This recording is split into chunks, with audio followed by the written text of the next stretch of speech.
If you ain't talking money, then I don't want to talk. Still gon' stunt. Diamonds look like they glowing. 50 stacks all singles, I make it look like it's snowing. Treat them like jack boys, catch them slipping and slam them. Treat them like jack boys, catch them slipping and slam them. Tell them still gon' stunt. Diamonds look like they glowing. 50 stacks all singles, I make it look like it's snowing. Treat them like jack boys, catch them slipping and slam them. Treat them like jack boys, catch them slipping and slam them.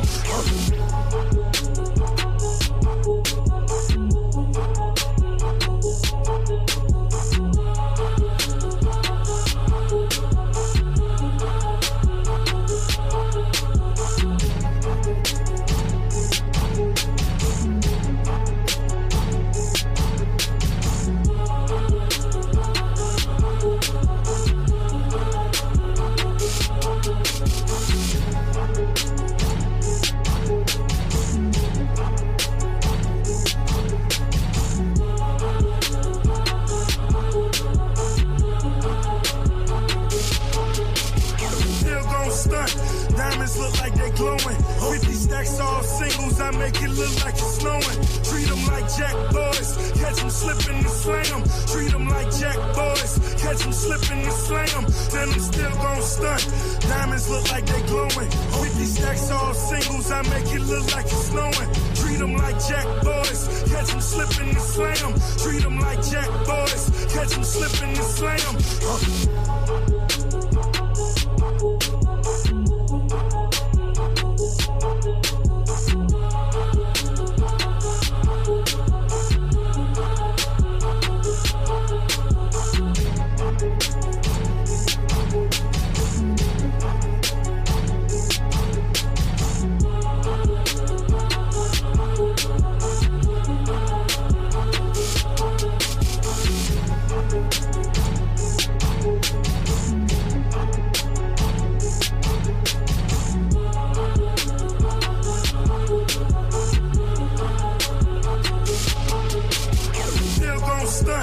Diamonds look like they glowing. 50 stacks all singles, I make it look like it's snowing. Treat them like jack boys, catch them slipping and slam. Treat them like jack boys, catch them slipping and slam. Then them still gon' stunt. Diamonds look like they glowing. 50 stacks all singles, I make it look like it's snowing. Treat them like jack boys, catch them slipping and slam. Treat them like jack boys, catch them slipping and slam.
Welcome to the Learning Honor Show. Look, with my Cookie Crush Jack kind of low today. Oh, Cookie Crush Jack, Cookie Crush, Cookie Crush, Cookie.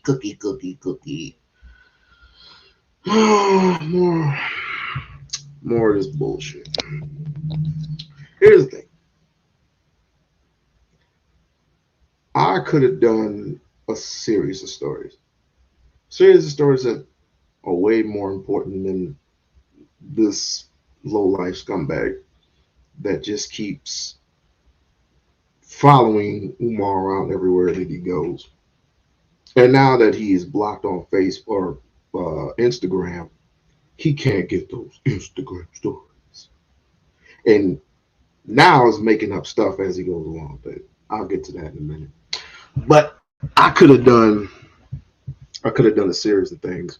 I could have kept doing the story on what happened in LA today, which is relatively the same thing.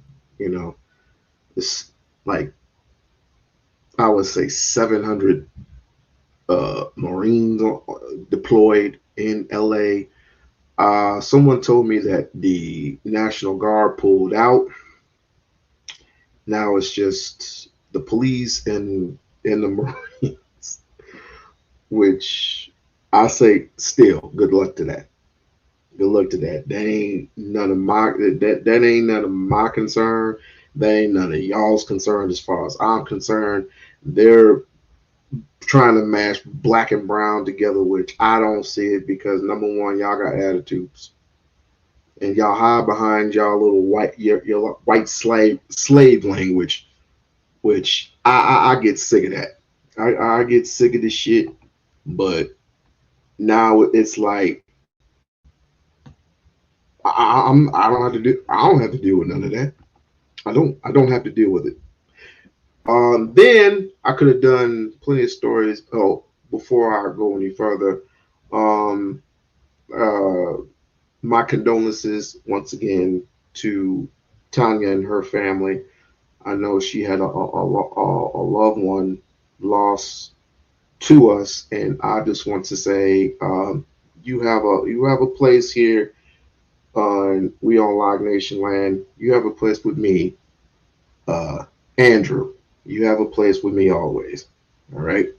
I just gave you my real government name, but we love you and we wish you all the best.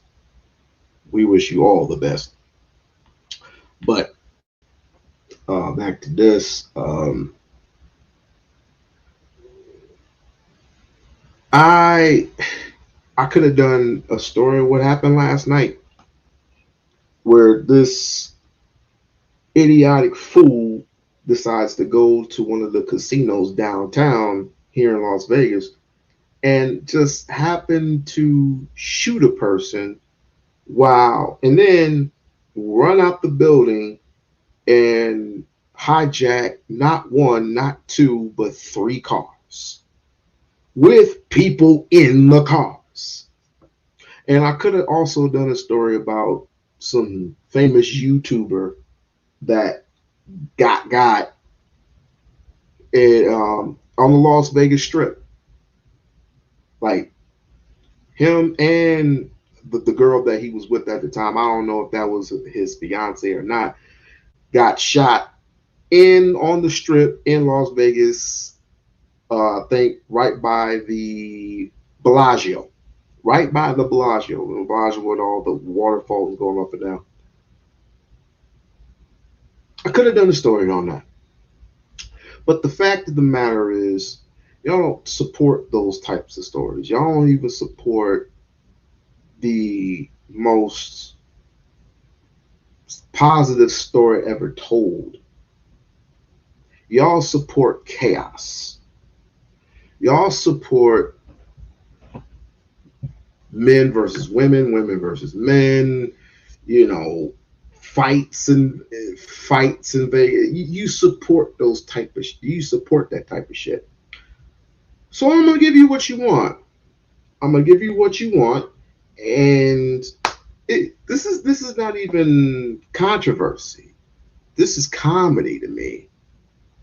Yeah, this thing with Lennon and Umar is comedy to me because again, anybody who follows a person for this long happens to be the absolute most boringest moron on YouTube because nobody pays attention to him other than his Goonie Goo Goos, which are the same people who absolutely, in my estimation, hate Umar. And I I understand. I totally understand. He, whatever got up your little crawl, however he got on your nerve, or however he said something to you, or if he said something to you or not, I don't know. Because this like I told you before, this man has never met in his natural born life, has never shaken the man's hand, has never talked to him one on one, has never done anything, has never. How could you even know him? But you know him so much that you have to interview. Well, I don't know if that was an interview, but you and his father, Umar's father, got into it, and I, I can't necessarily call that a beef, but it really doesn't matter. This dude would do anything necessary to prove, and it's been 16 years, to prove beyond a shadow of doubt that Umar is what he thinks he is. And just because he doesn't follow by somebody's orders or anything like that, blah, blah, blah, blah, blah. Y'all know the deal. Y'all already know the deal. But here's what bothers me. No, here's what makes it funny. It doesn't bother me. It's just funny. It's comical. He was talking shit yesterday. And I had to look back at it. I was like, what are you talking about? The part where he says, and I'm going to play it a little bit. The part where he says, when Ifatunde was on a particular show, what show was he on? He was on let me see, the No Rap Cat podcast. He was on the No Rap Cat podcast, and he was when he specifically mentioned the YouTube struggle streamers, that could have been anybody. He took it personally. He thought he meant him only. And this is what he does. And then he'll go and he'll mention something. He'll even go back 10, however many years it was when they first had beef. I'm like, he doesn't talk to you. He doesn't say anything to you, but he swears up and down, and he's mainly talking to himself. He swears up and down that it was Umar. Umar got better things to do than to mess with your wrinkly, crinkly ass. But the one people that you seem to excite more would be people from the old Umar sector. I haven't been in the Umar sector in more than a few years. Don't know, don't care nothing about them. They don't do nothing. They don't produce nothing good. All they do is talk shit all day. That's all they do. That's all the fuck they do. So, but like I said, it's just funny. It's funny how this guy just gets away with what he gets away with, and that now he's just making up these magical numbers out of nowhere. But I'm going to, let's see, what do we start off here with first? Like, share, subscribe to the channel. Like, share, subscribe to the channel. Like, share, subscribe.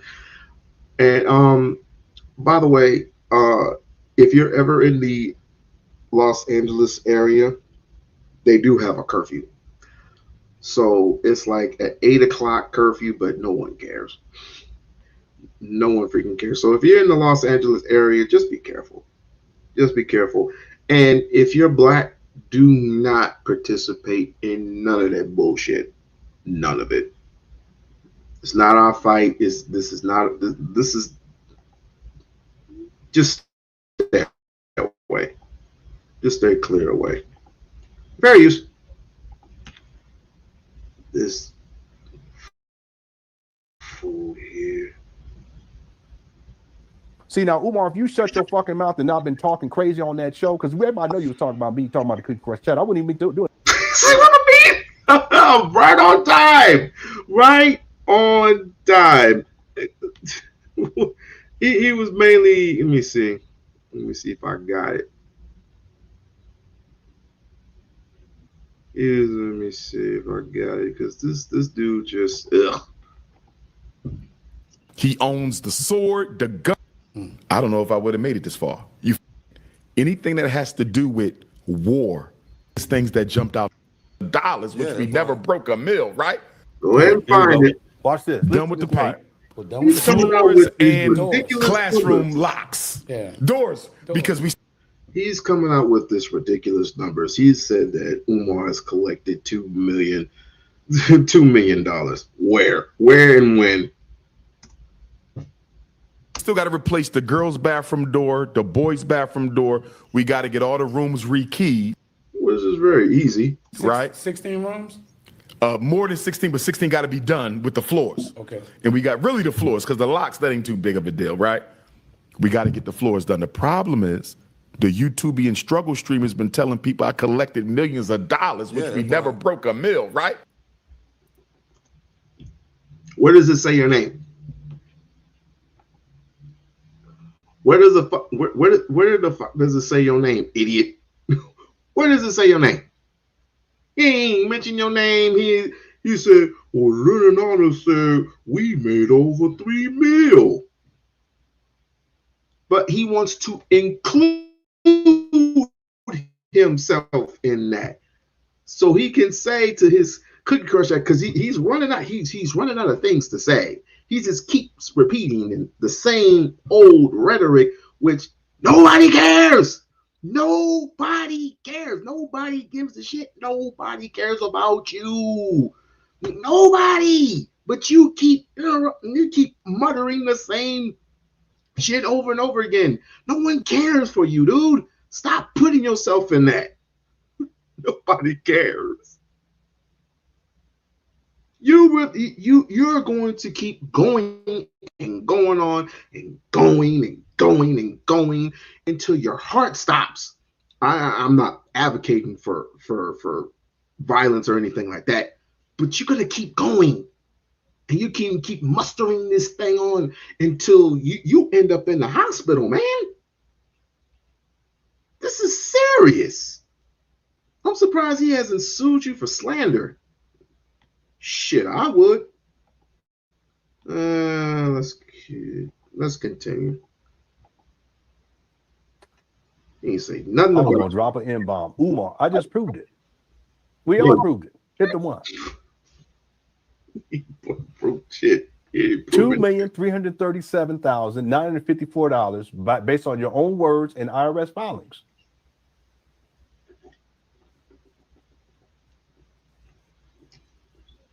See, he include the IRS. and if you didn't say that, I wouldn't even have done this today. And again, I'm going to put this into it'll be the even if he didn't say anything. Even if he didn't say anything, you'll find something out of him tomorrow. You're goofy like that. The documentary, that will be the icing on the cake that blows everything out. Because I'm going to go step by step, and not only just what I share with you guys now. There's all kind of other stuff, receipts that I'm going to pull up year by year. What Umar was saying, how much money he raised, and what you guys will see is that if you project as you go through, you'll see that the numbers don't even make sense because the numbers actually decrease in some instances. How does it decrease from one year to the next based upon what Umar says? Because you don't ever talk about the money that you collected over the years. Over the money that you collected from other people, which you lied and you scammed your damn self. But we gotta go over to Umar, because Umar collected $3 million. The con man. It'll all be inside the documentary. I just proved Umar $2,337,954 bare minimum in 2025. Today, you should have raised at least that amount. And again, my best estimate is the key word, shoulda raised that amount. But how do you know? You just keep coming up with all these figures and all these unmatched figures that come from out of nowhere by you coming up with old clips and old documents that have been debunked already. You keep coming up with old documents. and old videos to say that this nigga collected this amount of money, and in 2025 he should have this. You're a fucking joke, dude. And on top of that, you've been doing this for 16 years. You've been doing this for 16 years. I had nothing else better to do. I'm sorry, Donnie. I had nothing else better to do. So I was looking today, and I'm like, who are you talking to? He's like, you better watch your mouth. Umar will punch the shit.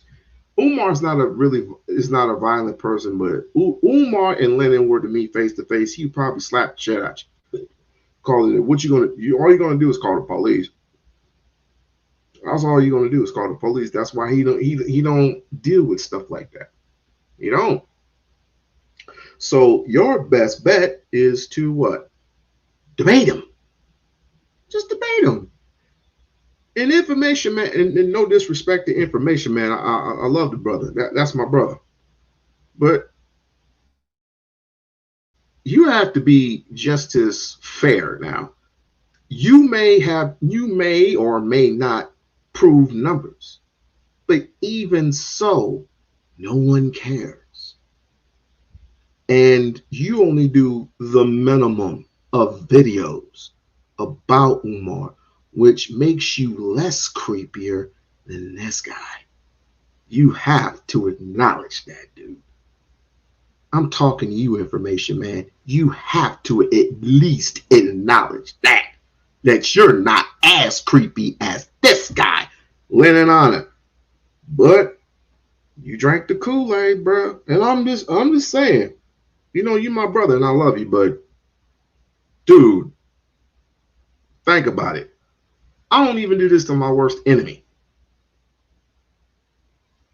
There's this guy, I'm not going to mention any names, but there's this guy still out there that secretly has hate for me, right?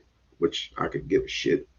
But, we did what we did, I think it was 3 years ago or something like that.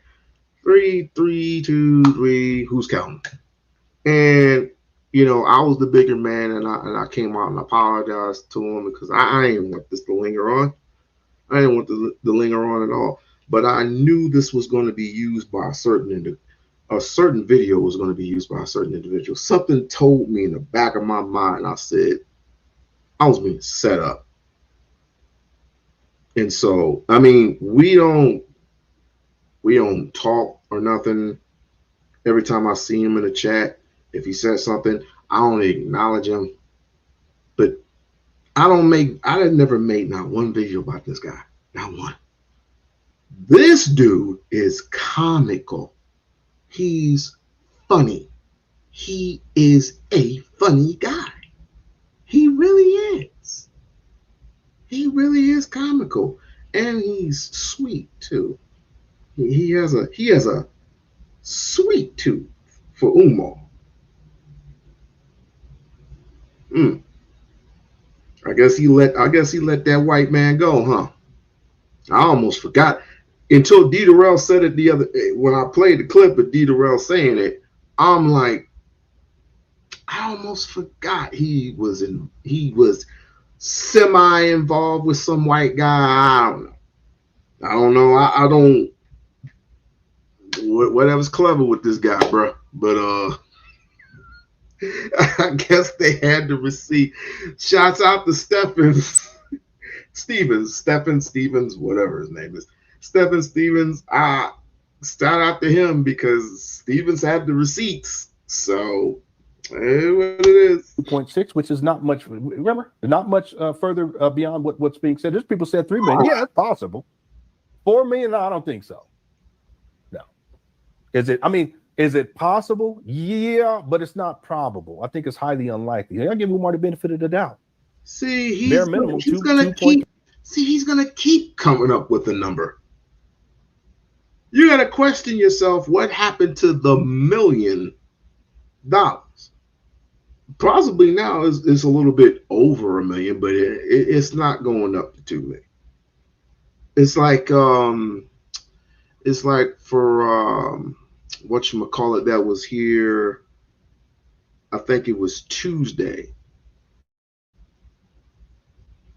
Of how them book he sold some books. Now I am not gonna lie, he sold some books and he's still selling his old books. And if you're calling the books, it's like maybe because he charges like $50 a pop for them books. So $50 round the world trip, you possibly might be looking possibly $400,000 at least, maybe. I don't know. I'm not a math whiz. Then, of course, he doesn't charge for lectures. He doesn't charge for lectures, but he does charge for books. And I think he gets a part of a percentage of the venues that go on. And then, of course, he does charge for radio time. He does charge for radio time, and he does charge for podcast time. So, like me and like others, he has charged anywhere from like $500 to possibly maybe $1,000 or up. I don't know. It's been a while. It's been 3 years since I interviewed him. 3 years. So yes, he is making money, but none of that close to no damn $2 million. $3 million. Best estimate, like I've been saying for a long time, 2.6, 2.7, which is close to what I'm showing here. 3 million, it's possible. Is it likely that it's 3 million?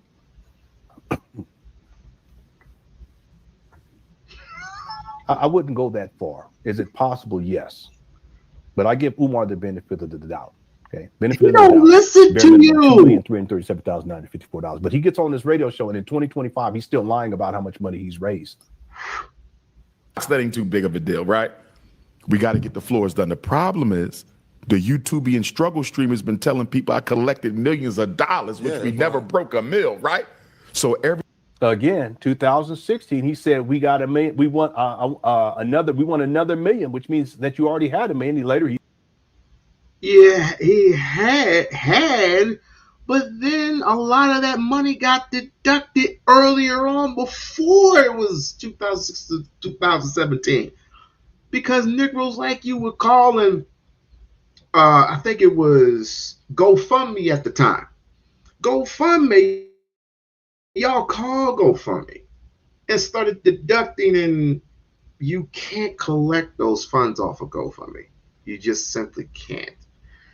So, without proof anyway. So he ended up with whatever he ended up with, which was 700 plus how many it was. Ended up buying the buildings for cheaper than that. He was lucky. He was blessed. So now it got to work, and I hate looking up numbers. I really do, because I'm not a numbers guy. And I definitely hate math.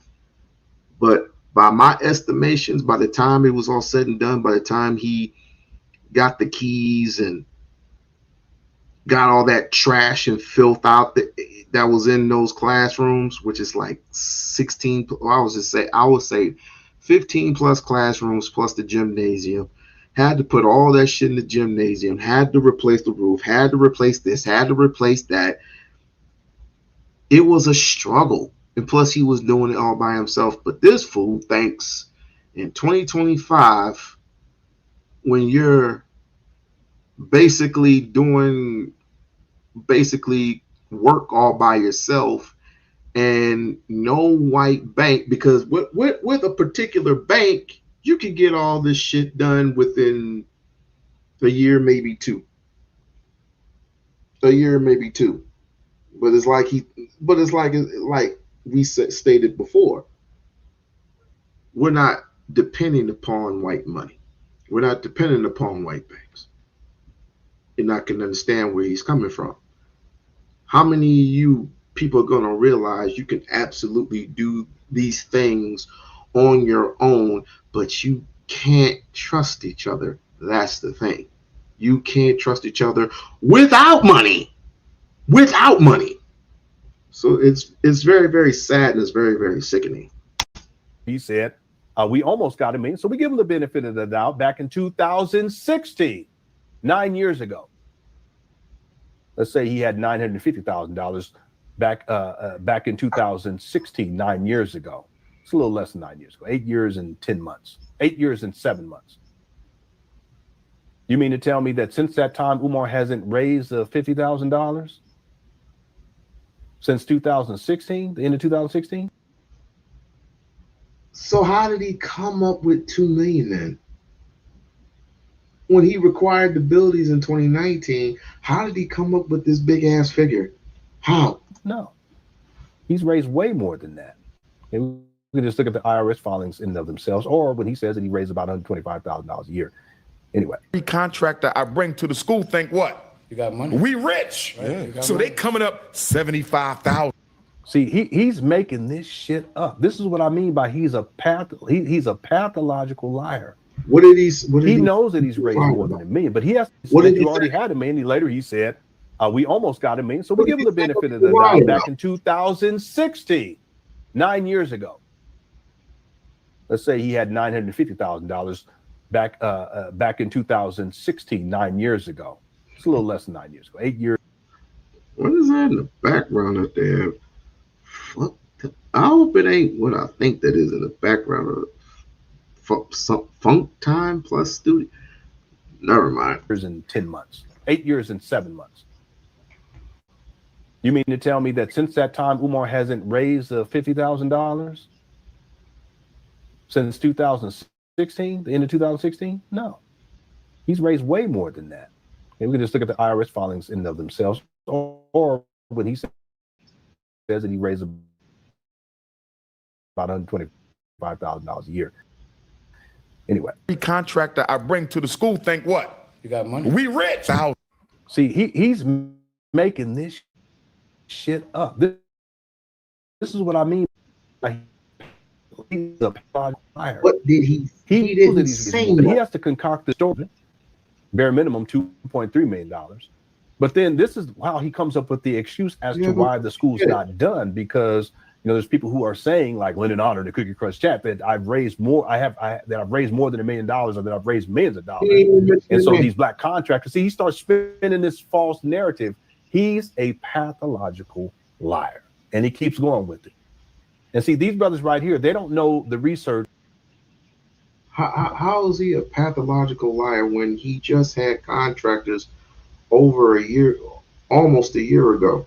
He had contractors in the building putting in work. How is he lying? They haven't done the math. I know the research. I've done the math. I'll challenge anyone out there to prove me wrong. No one cares. Again, you can start with them. No one cares. You've been at this for ever since 2010. You've been at this. And you never knew who Umar was then. You never knew who Umar was then, because you were doing your own thing. But now when people got on your nerves, all of a sudden you got to attack the man, which clearly I understand where you're coming from. But when you attack the man, you're basically, you're just blindsiding yourself. You ain't shit, boy. How about instead of going after Umar, talk to the people and tell the people how you scammed black people into funding your shit moving from LA to Utah. You didn't even have a fucking job. They, not me, they looked up your personal shit. I didn't look up your personal shit. They did. I don't scam. I don't dox people. I don't even know how to. So fortunately, you got people in the Umar sector who did some foul shit, and then mess with his kid. I don't mess with people's kids, but you're a liar. Deed around and others have proved it. You're a liar. You're a thief. You're a con man. You're a con artist, a fake ass Hebrew Israelite, which you have stated before. But Hebrew Israelites don't do shit like this. They just don't.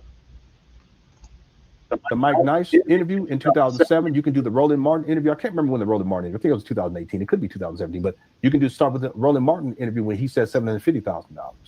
It doesn't matter. You can start in 2015 when he said he had raised $500,000, because you can start there, $500,000, and add up all the IRS filings, and then for all the other years where there's no filings, you can just take the $125,000 that Umar says that he raises per year on average after he had raised $500,000 back in 2015, and just add up all the other years, which would be 2016, 17, 18, 19, 23,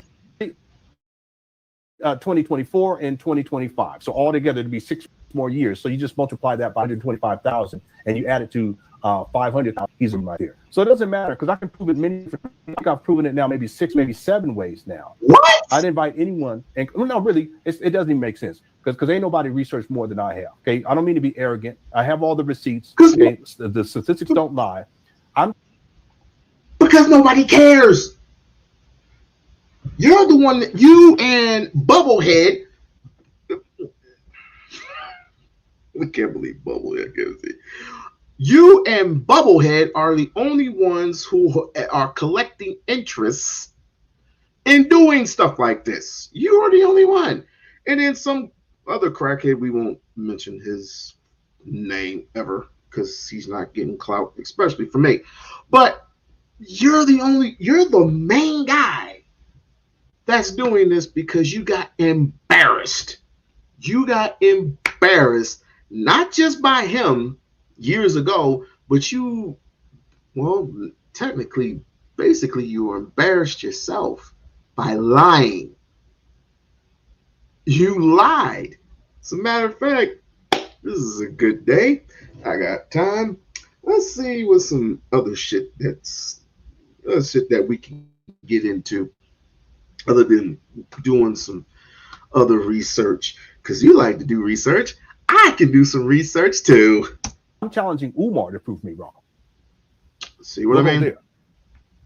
Because anyone who thinks that somehow he hasn't raised $1 million by 2025 at this point, either you haven't. Okay, is it $1 million or is it 2 million? Which one is it? Did he raise $1 million? Because anybody can raise $1 million. Anybody can. Are you specifically talking about the money that's ran out already? Are you talking about that? Or are you talking about specifically from I would definitely say from 21 all the way up to 25.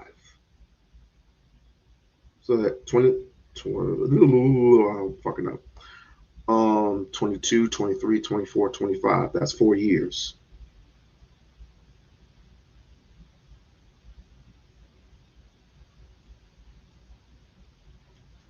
He wouldn't have raised that much money. You know why? Even with the books, the booking, the podcast, you're not going to raise that much. You're not going to raise that much. Now, if he had somebody of importance, say like a Carmelo Anthony, the basketball player, or like Dak Prescott, Cowboys, if they were to say, "Oh, okay, this is impressive," because he has met celebrities. He has met some celebrities. They would have possibly given him possibly a bag of of course, even Joe Budden. Somewhere around this time, he's supposed to be going back to the Joe Budden podcast. Maybe he'll throw him in like a couple thou wow or something like that. Who knows? You're still not going to make that much. You're not. You're just not. Not with the stuff that he's going through right now. Haven't done the research and you're ill-informed, or you're delusional. So I ain't got no time for that. Okay, do the research first and then get with me. Okay, get out of the delusion first and then get with me. No one, again, like I said, why would anybody waste their time looking through this shit? We got families. We got families. He has required the buildings already. He has put in work as much as he could, but when some people are asking for a ridiculous amount of money to do some damn floors, shit happens. But we just don't have faith in anything. We just don't. It's been 6 years, so what? 6 years, that would be the proper time to finish up. You're finishing up slowly but surely. This is not your average everyday white project. We don't trust each other. We just don't. And yes, we got duped by the Tommy Sotomayors, the Brother Polites. We've gotten duped over time, and even the Jay Morrisons. I get it. We got duped over the Jay Morrisons. I totally get that. I totally get it. But looking at him, why would he, number one, again, why would he, number one, buy these specific buildings? Why? Why would he buy the buildings? Spend all that money fixing them up however he can from the inside out. How the fuck do you find the time to do all that and still come up short? But you're saying that he's made over $2 million and he could just take the $2 million and just put it in FDMG and that'll be that. It's not that simple. It doesn't work that way. It does not work that way with the audience. When you complain about artists, he's told me about the fucking audience. All right, he's told me about the artists before. Did you not look at the interview? Did you look at my interview? Or you just like seeing you just like these specific, I don't know what they call it, these fake ass online stuff is not looking directly at the IRS, which I know he hasn't. Otherwise, I'm challenging Umar to prove me wrong. You're not going to want to debate that. You're not going to. He can't do it. Because receipts don't lie. What? You're going to take up old clips? All he's going to do is just get his lawyer. He'll get his lawyer. You get yours. You get your little old receipts that have been debunked already. You get your old receipts. He'll show his portion. He'll show his portion of the receipts. He'll show that portion. You show your portion of the receipts. I bet you're not going to win that one. You're not. You're just not going to win it. I can't. You know what? I would bother him about it. I would text and I would bother him about it, but he's not going to answer. He's not going to answer. Because mainly he doesn't know this person. And why would he take the time to waste his time when he has to finish the mission? Just finish the mission, open up the school, and you won't hear from him as far as you not opening up the school, but this will never end. This will never end, man. This will never end. He's just, I'm telling you, he's just,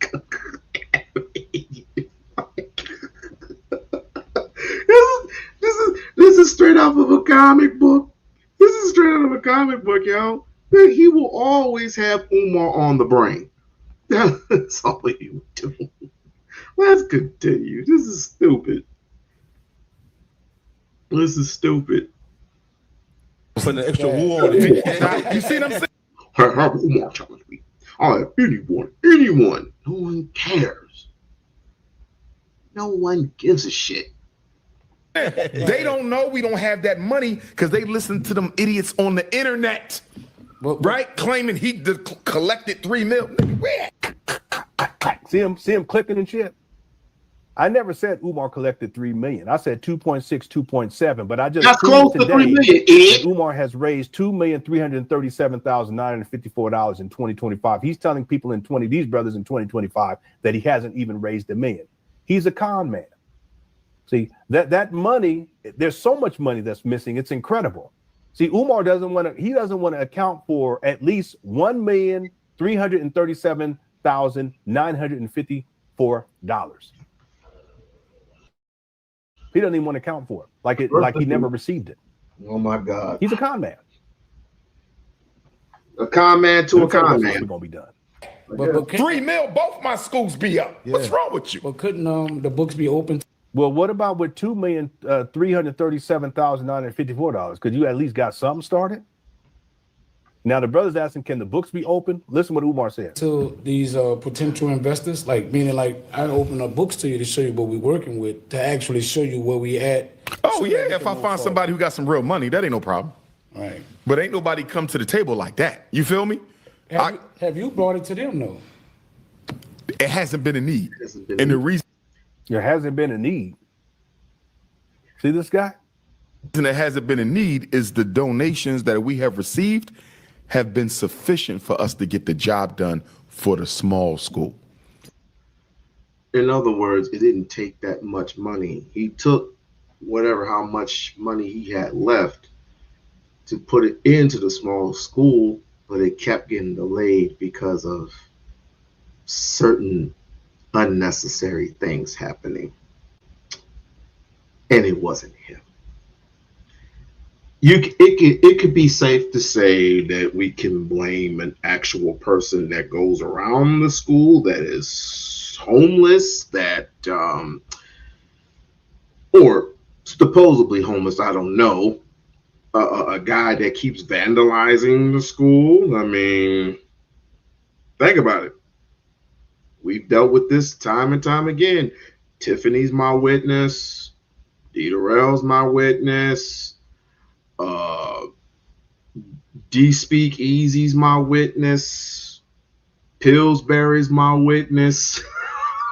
I can go on and on about this crackhead that keeps vandalizing the school. You know, you keep having to spend more money on some unnecessary shit. You wonder why you complain. When we get across the street. See how he talking? Boy, he's a master manipulator. When we get across the street, you ain't even dealing with the small school, Goofy. We might have to go there. You got to remember, the people complaining about the school are YouTube and struggle streamers, not serious businessmen or women, just coons. You see that? You know what, though, Umar? I have better business acumen than you do. Do you? Do you? I earn more, I don't mean to go here, but I earn more income legitimately than Umar does with this school scam per year. Technically, no. Your wife earns more than you. Oops. Did I just say wife? Real talk. See, Umar, these are just shenanigans. This is like you trying to avoid the truth that you're a con man and that you're not a businessman. You're a failed businessman. You've never been successful. He never said he was a good businessman. With anything dealing with money. I mean, literally, you're homeless. You've been homeless since 2019. You're on the road right now, but I guarantee you're going to end up back inside of your mama's closet, which is Section 8. Women bashing, family bashing, keeps spinning it over and over again. Housing. How would you feel if this was your family? Just put in the chat. How would you feel if this same guy rather do the exact same shit to your family? How would you feel? How would you feel if Lennon Honor put up pictures, countless pictures, and talked about your dead mama and everything like that? I mean, how would you feel about it? Called your father a B word? Called your daddy a B word? Called your daddy a B? How would you feel about that? Car, you're a deadbeat. You got massive tax liens from donation money that goes on the books legally as your own personal income. You got massive student loan debt, don't own a vehicle, a deadbeat, don't take care of your kids, been on child support since 2020 for over 22 years. You've had your license revoked. No, he didn't. Due to unpaid child support several times. No, he didn't. Because if he had his license revoked, why is he still traveling? Why did he still travel? He was still traveling. License revoked, you can't travel. You can't go anywhere.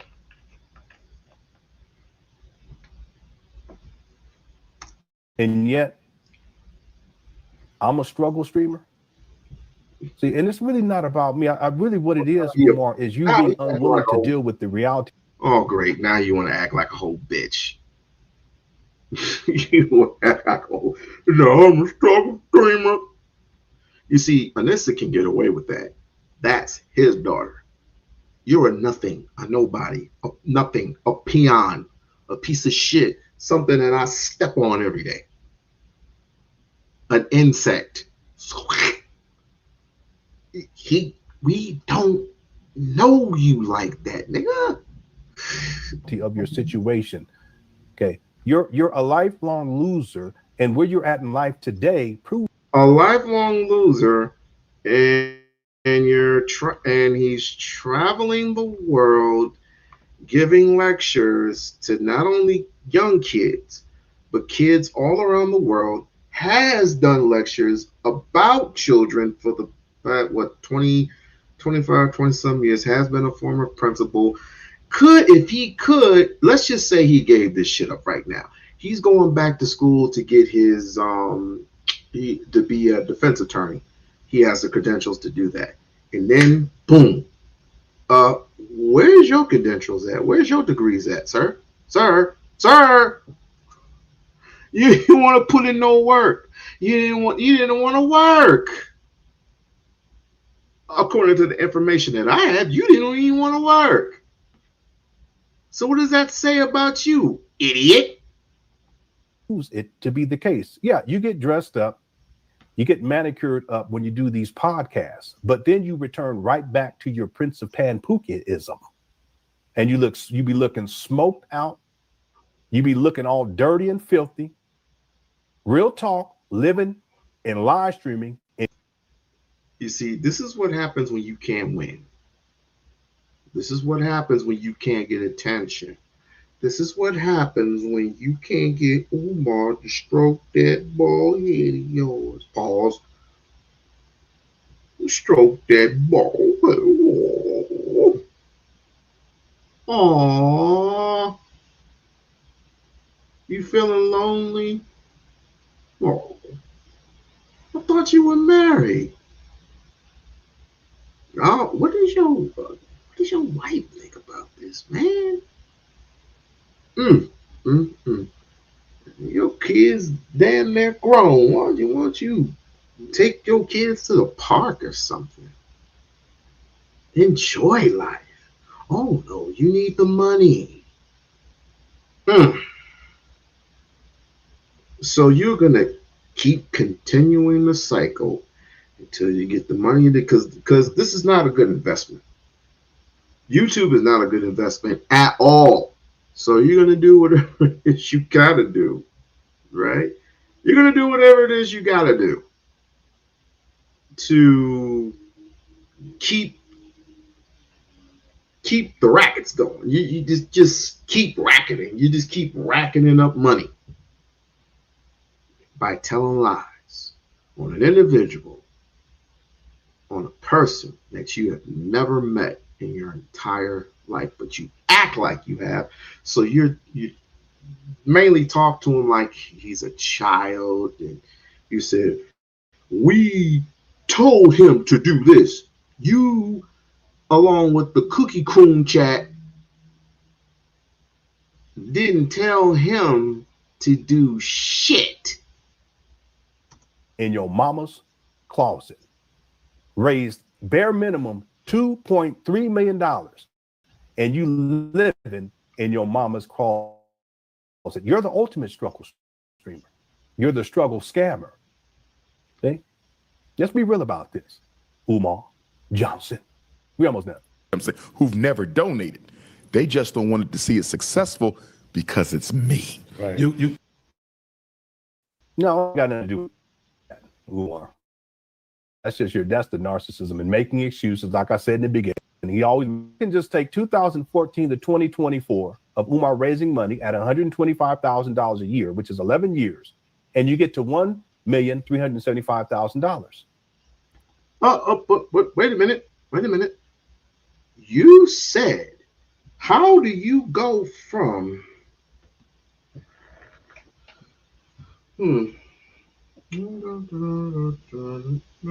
Oh, I got my calculator. All right.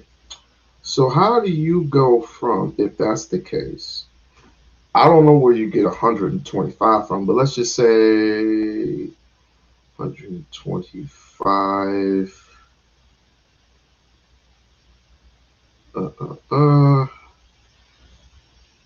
times, you said 11, deduct 3,000 of 300, well, more than 300, deduct 400. I don't even know what's talking about that. You got to deduct with taxes. You got your taxes. You got your keys, or you got your new locks. You got the roof. You have the HVAC, which is 65 grand. The bottom and the top vacs. So where do we get all this money from? This extra money? Where do we get all this extra money from? So you have to go back out there and you got to hustle some shit.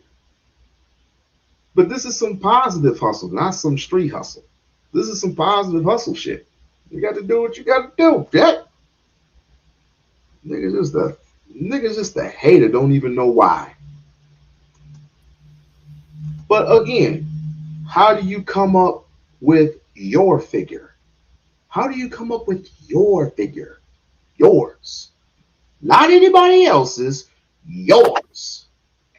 See, there's different ways you can prove it, but I can prove, at the end of the day, what did I get? What was the figure that I came up with? What was it? $2.3 million? I can prove that. Yeah, people are saying 3 million. Yeah, it could be 3 million, but I'm going to give Umar the benefit of the doubt. That's just me, right? We're still trying to figure out how did you come up with 125? 125,000. Where'd you get that figure from? What was the figure that I come up with? 2.3 million. Yeah, $2.3 million. Yeah. So let me. I just want to put this in here before we wind this down. $2,337,954 in 2025.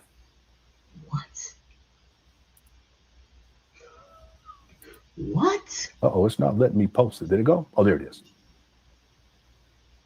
Yeah, I'm going to change the title of this video, and I'll put this figure in there. And again, I would like for Umar to prove me wrong. Okay.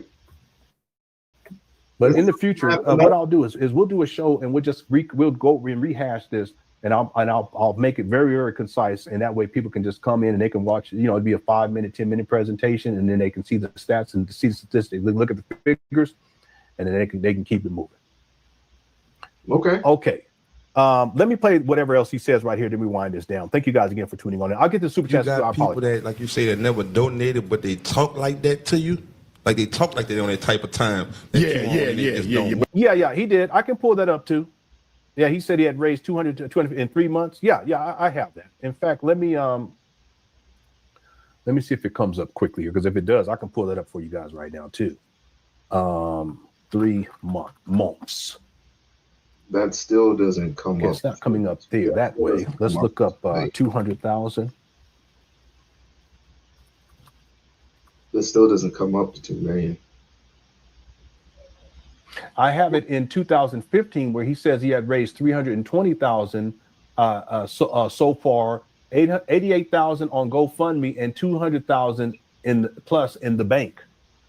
This was back in 2000. This is in the first year. Within the first year of raising money, Umar said that he had raised $320,000, but also have him saying that he had raised $500,000. So which one is it? Oh, God. All right. See what I'm saying? Let me see if this other thing comes up for what you were referring to, though. I do have it because I've actually played it before. I think I played it before. But the goal is not $200,000. The goal is $2 million. Yeah. Listen, receiving 100. What was St. Paul's College?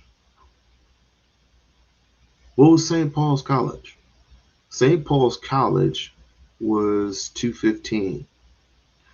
So at that particular time, it was either St. Paul's or some. It looked like a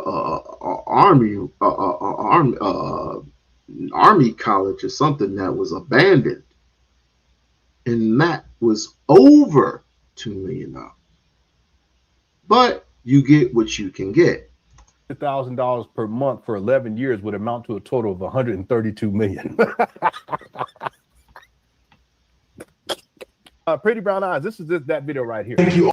Pretty Brown Eyes, this is that video right here. Thank you all for doing that, because that's almost $100,000 a month that we've been doing. A lot of money has been coming in. The PayPals have been coming in. The checks, the money orders have been coming in. But the goal is not $200,000. The goal is $2 million. So when you go home tonight, I want every one of you to go to the website for the fundraiser, drumarjohnsonschool.com. Most of you know my personal website, drumarjohnson.com. But this is drumarjohnsonschool.com. And whatever you can give, you give. I simply ask one thing. Give me no less than you're giving to other people who are robbing the black community blind. Give me no. There you go. Here's another example, too, by the way, while we're at it, Pretty Brown. Peace of love, black family. It's the Prince of Pan-Africanism, Dr. Umar Johnson. I'm live here in Sacramento. My first visit to the city. I want to say Playing old videos like he usually does. shouts out to all the brothers and sisters and children and elders who came out to show love to me today. Make sure y'all support the Bay Area black community, YouTube, Facebook. Make sure you get down and support them. They're trying to work on a lot of positive things. The bank, the credit union, Independent Black Institute. This is August 5th of 2014. 5 months after Umar started raising money for the St. Paul's College. I'll be back soon to support them out. So make sure you get down with them. Also, make sure you send a donation to the Frederick Douglass Marcus Garvey Academy. We need as much money as we can. We're trying to raise $2 million to buy the St. Paul's College in Lawrenceville, Virginia. We had about 200,000, but we got a lot more to go. So please write a check, money order, send it payable to FDMG Academy to P.O. Box 6872, Philadelphia, PA 19132. Check me out on the website, drumarjohnsonschool.com, drumarjohnson.com, and let's get it done. Brothers protect the queens, queens support the brothers, and let's all of us take care of the babies. Wow, you're out hearing peace of love, black. It's incredible hearing him say that now because let's be clear, he don't even take care of his own kids. He's a deadbeat. Let me give you one other example. Then we're gonna close this out. I got to put the babies on here. It's a doggone shame just scamming. We're gonna go to the 4 minute and 9 second mark. Listen to what Umar say. Make a donation. So how much of that 900,000? How much of that 900,000 do we have right now? Well, at last count, we had about 320,000. Wait a minute. What in the world? Need you. Our babies need you to go to GoFundMe.com /Dr. Umar, DRUMAR, and make a donation. So how much of that 900,000? How much of that 900,000 do we have right now? Maybe he's saying he's trying to raise 90,000. This is in 2015, June 26th of 2015. Well, at last count, we had about 320,000. If you go to GoFundMe, we got about 85, 88, almost 90,000 raised on GoFundMe. But there's another 200 plus thousand in the bank from all those checks and money orders y'all been mailing in. Oh shit. So we got 1/3 of the money, Atlanta. 1/3. We 1/3 there. 1/3 of what? Let's add this up. Let me rewind this, people. I have it in my. This was back in 2015, going on 16. He's just playing old clips. My notes, but I don't think I put the pieces together. Hold on one second. Need you. Our babies need you to go to GoFundMe.com. Oh, I totally forgot about this shit right here. But I got it. Yes, that's when he was starting to raise the money, you dope. He had already had that and was raising more, but then, of course, the deductions started coming in. What is he trying to prove?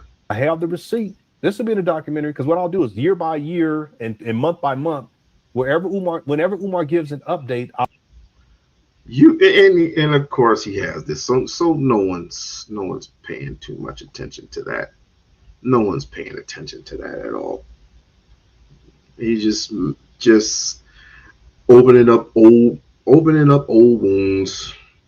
No one's paying any type of attention to him. But since he wants to go that route, what kind of man? What kind of man that's supposed to be married allows his wife, not his alleged wife, not to have his last name? The only way that could be possible if you're not really married at all. Ooh. And you did it so that you can obtain government funding. Ooh. What kind of man pimps out his alleged so that she can get the Section 8 in her name, so that she can get the food stamps in her name?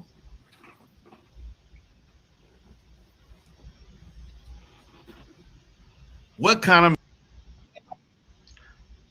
Oh, isn't this the same type of man who would pimp out his own kid and say that he has a major disease in which he collected funds for because of the sympathy that people were giving him?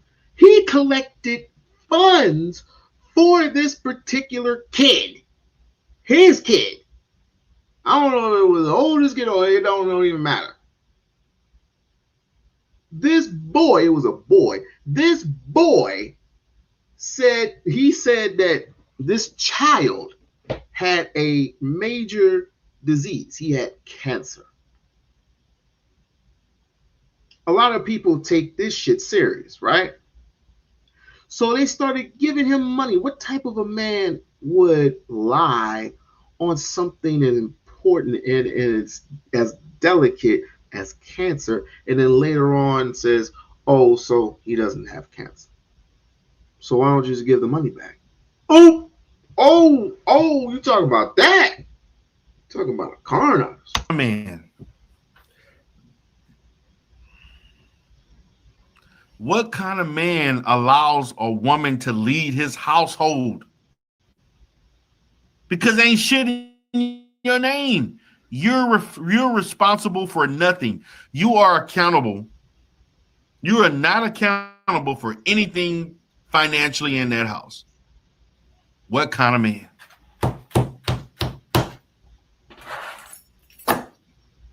What kind of man? Ashe, Kimberly, Cumberton, Ashe. Everything that I'm saying is factual. You can look it up. Yep.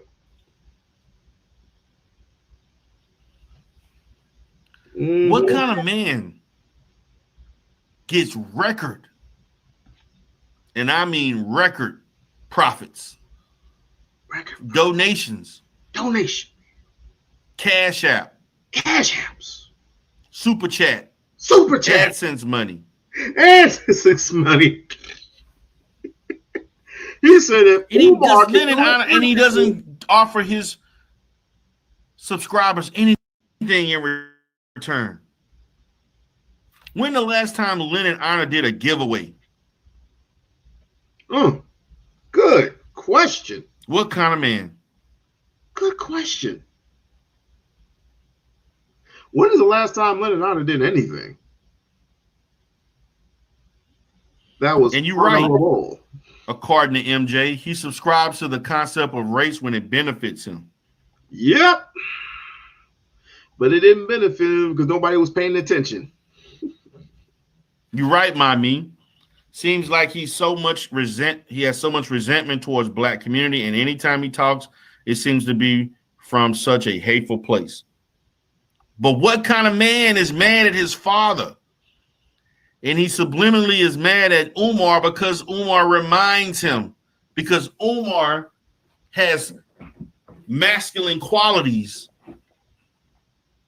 a presence, an intelligence, coupled with formal education that Lennon Honor could only dream of. What kind of man?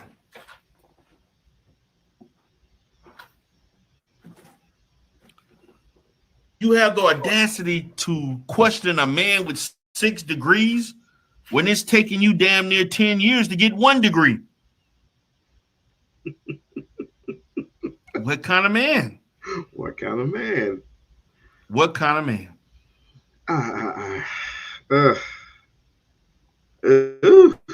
What kind of man? I'll be damned. I'll be damned. I don't know. I just don't know. I don't know because maybe it's just the type of person that he is. That's his personality. He didn't have friends growing up. I mean, I don't know what the situation is, guys.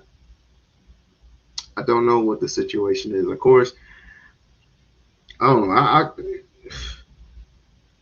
It's good that he left LA.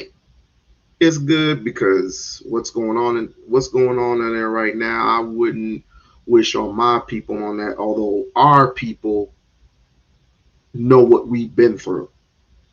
We know what we've been through with the fire hoses and the dolls getting sicked on us and stuff. We know what we've been through. We know what our ancestors been through. We've been through countless numbers of police brutality throughout the years.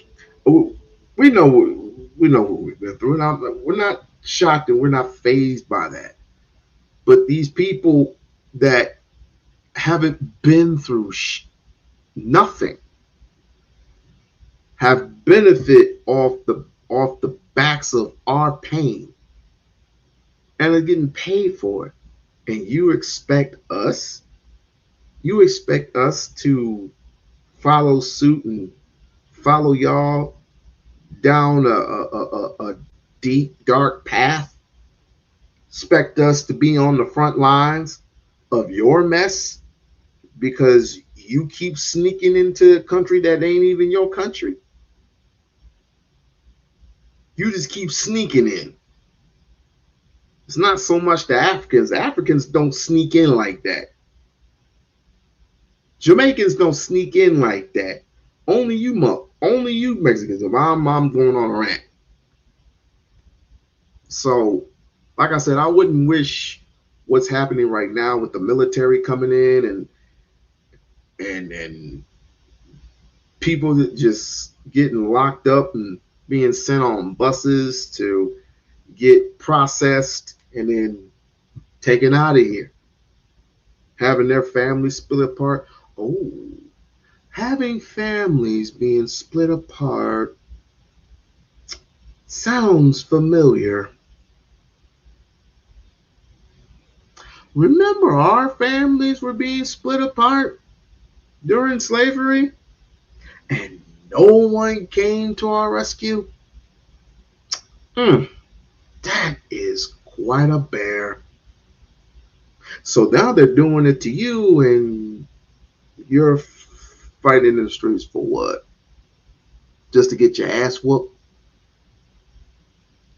There's a reason why the National Guard pulled back, and now the Marines, you better be glad it wasn't the Army.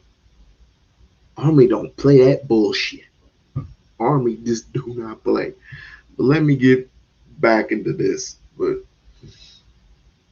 I wouldn't wish this on Lennon either. He'll probably just run like a little bitch and like, or he'll probably plead for his life. It's like, no, wait a minute now. Just hold on. I want to sell you a couch.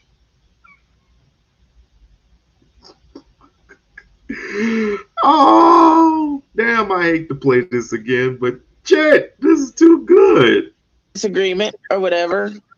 I emailed the man and apologized for some things that were said. And okay, he went on his little rant with his little cookie cutter chat and talked about me and what is he playing the dozens? No. This man has hundreds of videos about Umar Johnson and also will kiki with his little chat and talk about me. I've asked him to stop. My husband has emailed him to stop. And this fool keeps on doing it because he has nothing new to say, because he keeps regurgitating the same shit over and over again. And another reason is, once again, he's a failed musician with daddy issues. He has no other content besides Umar Johnson. And so Umar Johnson supporters, yes, I have supported Umar Johnson. The school might open, the school might not open. But you know what? The man got a vision. I went down there to help out. Hold on a second. Talking about countless videos. Let's go check it. Let's go check this shit out. Like, we ain't playing today, bruh. We ain't playing today, bruh. Because if I really wanted to pull out some accurate receipts, which is totally accurate, check this shit out. Just check it out. Sorry, Claudia, I had to pull you down there for a second. May she rest in power. May she rest in power. Look at this shit. Talking about music, comedy, and inspiration, which he ain't said nothing funny. 1, 2, 3. We can just go down the list. 4, 5, 6, 7, 8, 9 to start.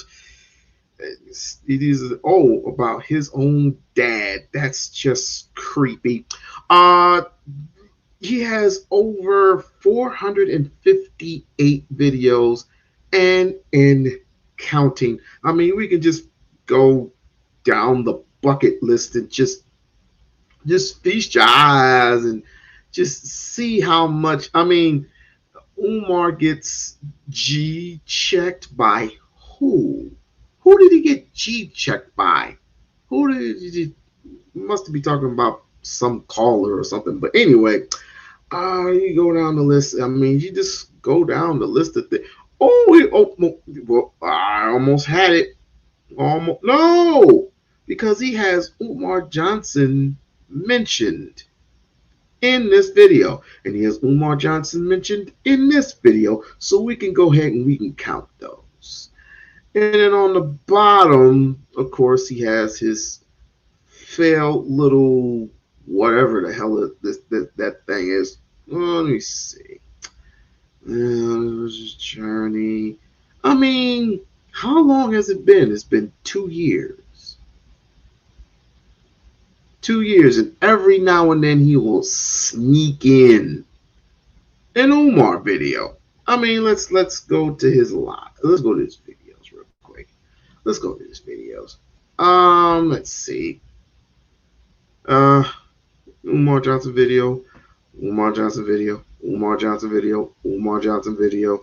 Umar Johnson video. Umar Johnson video. Umar Johnson video. Umar Johnson video. Umar Johnson video. Umar Johnson video. Jay Morrison, P. Diddy, his bullshit. Umar Johnson video. Umar Johnson video. Umar Johnson video. Umar Johnson video. Stephen Hayes. Stephen Hayes. Umar Johnson video. Umar Johnson video. Cat Williams. Umar Johnson video. Brother Polite, you tried it. You really did. You really did try it. Umar Johnson video. Umar Johnson video. Brother Polite, Jack Wire Why? There's only one Jack Wire video. One. What you doing with Young Pharaoh for? Young Pharaoh whoop your ass. Whoop your old ass. I mean, everything else is a blur. No one comes to watch these videos. No one does that. So what do? Go back to your bread and butter. Umar Johnson video. Umar Johnson video. Umar Johnson videos. I'm not that starstruck. Umar Johnson video. Umar Johnson video. Umar Johnson video. Something about this fake ass this shit really blew my mind. It was comical. Umar Johnson video after Umar Johnson video after Umar Johnson. Look at this. Part 1, 2, 3, 4, 5, 6. This is comical and very obsessive. Let me get off that. Very obsessive. But I'm wrong.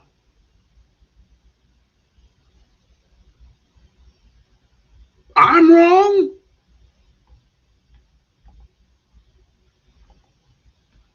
Let's finish up, baby girl. Let's finish up. The trip paid for itself because I sold enough stuff to pay for the trip. So I'm in the middle of buying a house right now. I'm in the middle of working with my personal. I got pissed and want to switch the narrative. Oh no, it's not about a block party. It's about the school opening. Okay, it's about school opening. But that was a gorgeous event on that block party. There was black people getting along. There was music. There was African drums. There was all kinds of stuff.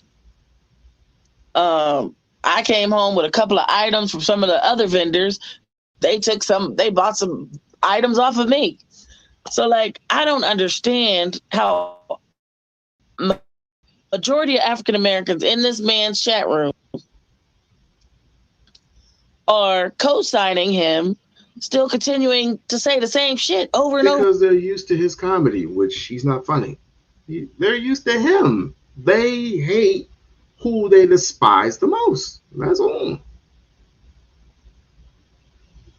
They don't have the guts to tell him the F. They don't have the guts to tell LENON to F off. They don't. Over and over and over again. Is it about shits and giggles and laughs?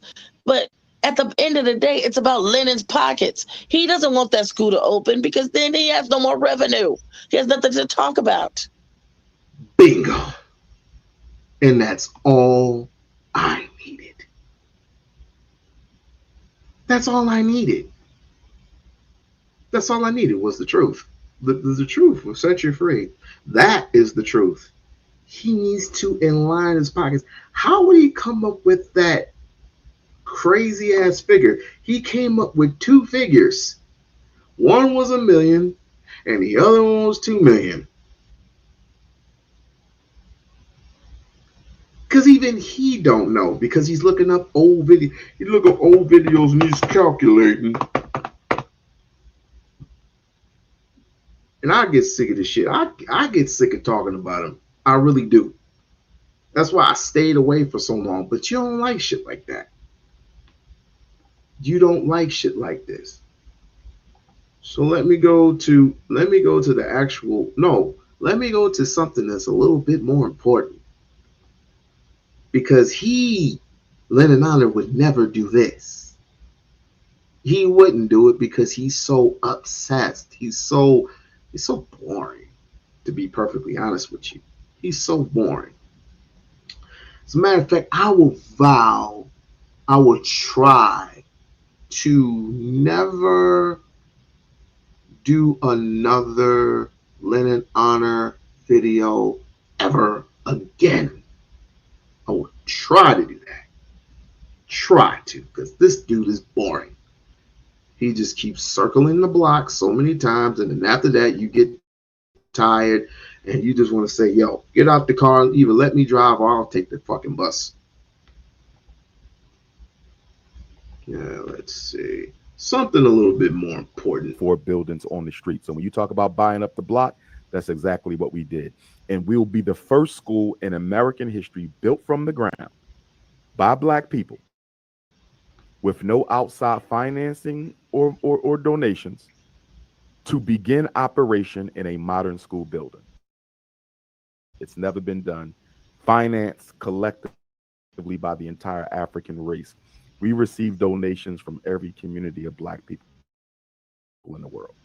How difficult is it? Because what is the next step? When are the doors open? When can people, just in myself, have children? I remember when this project first became public, where we were given the information as started, and all I thought about was, I want my kids to go to that. They're the insanity. But for those that are listening and are wielding, what is the next step so that these doors can get open and they can plan for enrollment? Well, once we renovate and once we get our certificate of occupancy, then we'll plan for the students. It'll probably be next year because we need a year of headway to make sure everything's in place, because you just can't open up the doors.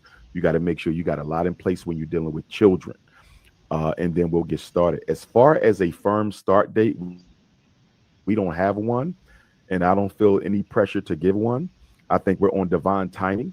We're the first to do exactly what we're doing. And so when the Lord says it's time for the doors to open, the doors will be open.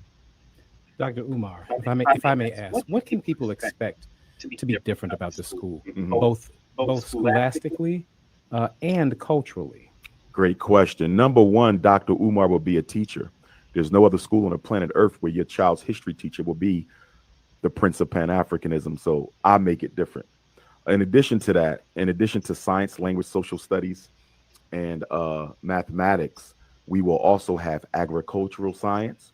The state of Delaware is the second largest agribusiness state in the entire country. So we'll have no trouble being able to work with our Black farm in Delaware and also create our own farm. We're actually looking at farms now to have a small little farm to go with the school. So you got your agricultural science. We're also going to have dietary and nutritional science. So we're going to teach them the science of how to eat to live. Dr. Sebi's science, a part of that will be in there. Many of our great master teachers, Dr. Laila Africa, who I was with right before he transitioned into Gambia, I think that was 2019 or 20, his science will be taught there. So the children will actually learn food prep. They will be able to break down the food in terms of nutrition, how to bring it all together. There will be military and political science. They will understand the world that they live in. Why does Donald Trump have such a big problem with Captain Ibrahim Traoré of Burkina Faso? Why is Africa the richest continent with the poorest people? Why are American Africans, a $2 trillion economy, but we don't have a single Black Wall Street nowhere in the country? So there will be political and military science. There will be. If you wrote a check for Umar, get $1 million, I'm just going to be truthful. Because like I said, doing it by yourself, that takes a long time. And and people with common sense know you can't do this by yourself. So if you actually wrote Umar a check for $1 million, I bet you he get this shit done in half the time, and then the schools will open up. Because what people are asking for, necessarily don't even have to be $1 million. It could be possibly $500,000, possibly this, possibly that. 300,000 to get him straight. But if you just give him at least $500,000, it's like, okay, well, you need this, you need the permits, you need paper. Well, you always got the permits. You need the paperwork. You need the whatever you need. Whatever you need. You need furniture. Of course, you need a couch, furniture, computers. Give them a $500,000. Just give them a $500,000. Write a check. Write a check. I bet you he'll get this shit done with it by September. By September, so the kids can go in and just come on in. Come on in. Of course, the certificate. But even with that, you're forgetting. You got people coming into the school and doing walkthroughs and observations, and shit ain't right. If something is off, he's not getting that certificate of occupancy. He's just not. And people are going to complain, and it's still going to go. It's still going to be an ongoing thing. So all I'm saying is, throughout the course of time, or even right now, if he was giving at least $500,000, forget what this dude is trying to tell you, right? Or that dude is trying to tell you. There's only like a handful of these people out here that say he's made over 2 million or 3 million, or whatever ridiculous number it is. They can't even make up their mind of what it is. If you were to give him a $500,000, I bet you he'll open up the school just like that. And of course, the dates of him showing up to this venue and that venue wouldn't even exist anymore, because he had to be at the school full time. Economic and financial science. They will learn how to prepare their own taxes, invest in the stock market, manage their own money, produce their own business plan. And when they graduate, they'll get their first business loan from us directly. They will also be the science of the black man, woman, and child, because we got to teach black boys how to respect black women and vice versa. So they will be taught how to be men. And then the last science will be spiritual and astrological science. They don't have to practice it, but they have to learn how our ancestors related to and worship the Almighty way before Muhammad, Jesus, Abraham, and Moses. What brick walls do you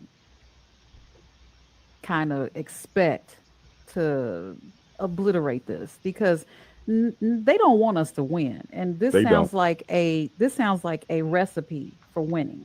It sounds to me like I want to go there. Okay. Mm-hmm. It sounds like a recipe for winning. And when it comes to the federal government, the MAGAs, the white supremacists, mm-hmm. and those that don't want to see us win, because it's something about seeing black people have what they have deemed that we don't deserve. Mm-hmm. What type of challenges are you prepared to handle? And I know, should we even say that? Mm-hmm. Once this gets up and running, and you have this should I say this graduation of scholars that move on to do what they should have been doing as a law-abiding citizen. Mm-hmm. Okay, mm-hmm. What are you prepared to fight for? Well, understanding our history as a context for your question, we are prepared to deal with any and everything, because we very well may have to. You know, we have a story in our history of a group of black boys attending a boarding school in Arkansas who were locked in the school and burned to death, mm-hmm. right? We have a history of black independent schools that were shut down and burned down, due to racism. So we know that when it comes to black empowerment, the white power structure and white society at large will not stop to eliminate black power, because black power is a contradiction to white power. They can't coexist. That's why you don't have Tulsa, Oklahoma. You don't have Rosewood, Florida no more. That's why you don't have Charleston, South Carolina, Wilmington, North Carolina anymore. Mm-hmm. You see, so we understand that we may have to deal with some landmines, but what is in front of me is nothing compared to what is within me. And so we as African people just have to keep on pushing and deal with whatever comes. Ooh, we're We got to go to news, traffic, and weather. And those of you that are listening, don't forget you can call in.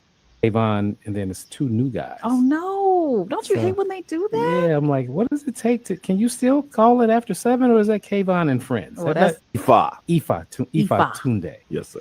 Let's get back to some of these phone calls. Let's do it. North Philly, South Philly, West Philly, Germantown, Top of Hospital, all of them. Sorry about that. I get carried away sometimes. But listen, Dr. Umar Johnson, sorry about that. These two are my few best radio hosts in town, in the country right now. G-Boy and the other lady. Yes, man, you know what I'm trying to do, Miss McDonough. Let's get to some serious business. So, you know, we got a college student and active Mrs. Magdalene Bethune-Cookman College. She started almost over 100 years ago. It's still in existence today as we speak. If we don't teach our own and educate our own, we're in trouble already. Let's go right here. 50 years ago, Jet Magazine published. We fighting about housing, education, school, education, school, same thing. Housing, education, police and unemployment, police brutality and unemployment. We was doing that 50 years ago. It's a 5 with a 0 on it. And here we are today doing the same thing. Dr. Umar Johnson, God bless you, keep you safe, keep you healthy, and stay free. When I come to Philadelphia, I'm going to look you up because you won't be hard to find. I'll be doing some work with Kenny Gamble and Leon Huff with Philadelphia National Record. And so I just say, bless you, bless the whole time. Is Dr. Perry Johnson still over there? I think so. I'm not sure. And his other brother, his dad was the guy. Quit answering your own questions. What's wrong with you, I just want to ask. Thank you so much. I just want to ask Dr. Umar Ifatunde. Did you get all of that? No. Most of it. Okay. I think I got most of it. Yes, sir. Really Brother. Well, he did make one point. Yeah. The one point that I caught was the same things that we're fighting for, struggling for today, were the same battles 50 years ago. Correct. And you can go 50 years before that. So he raises a great point. Eddie, you are on WVON. Hey, hello, Sister LaDonna and Brother Teeth. Hey. Hello. Hello. And Dr. Umar, it's an honor and a pleasure. Peace, King. Thank you. I've asked Black people to form a block, a voting block, and make demands, and whichever party, be it Democratic, Republic, that signs off on those demands is the one we get our vote. In essence, we should leverage our vote instead of continue to do as we're doing, which is just blindly giving it away to one party, regardless of what we get in return for that vote. And this to the community, it's met with, for the most part, negativity. The most absurd thing that Black folks have heard, simply because in the medieevals, and that although we don't get what we're supposed to get from the Democrats, is still the best option for Black people. And I just feel that we could do much better. But once again, if you just give something away, you're always going to be taken for granted because you're a given. And I don't want to be a given.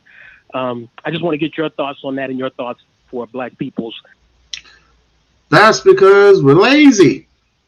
We don't want to form a party. We're freaking lazy. I can't even find any other words for it. We're lazy. Unwavering, for the most part, loyalty to the Democratic Party. Thank you, Eddie. I completely agree with you. We definitely need to organize the Black vote, and we need to vote along community lines. I do believe that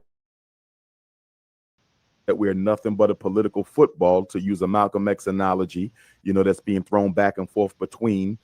And so we don't get anything out the deal. I mean, we can go back to the last presidential election between Democratic nominee Kamala Harris and Donald Trump. Neither one of them had anything on the agenda that particularly spoke to the Black reality.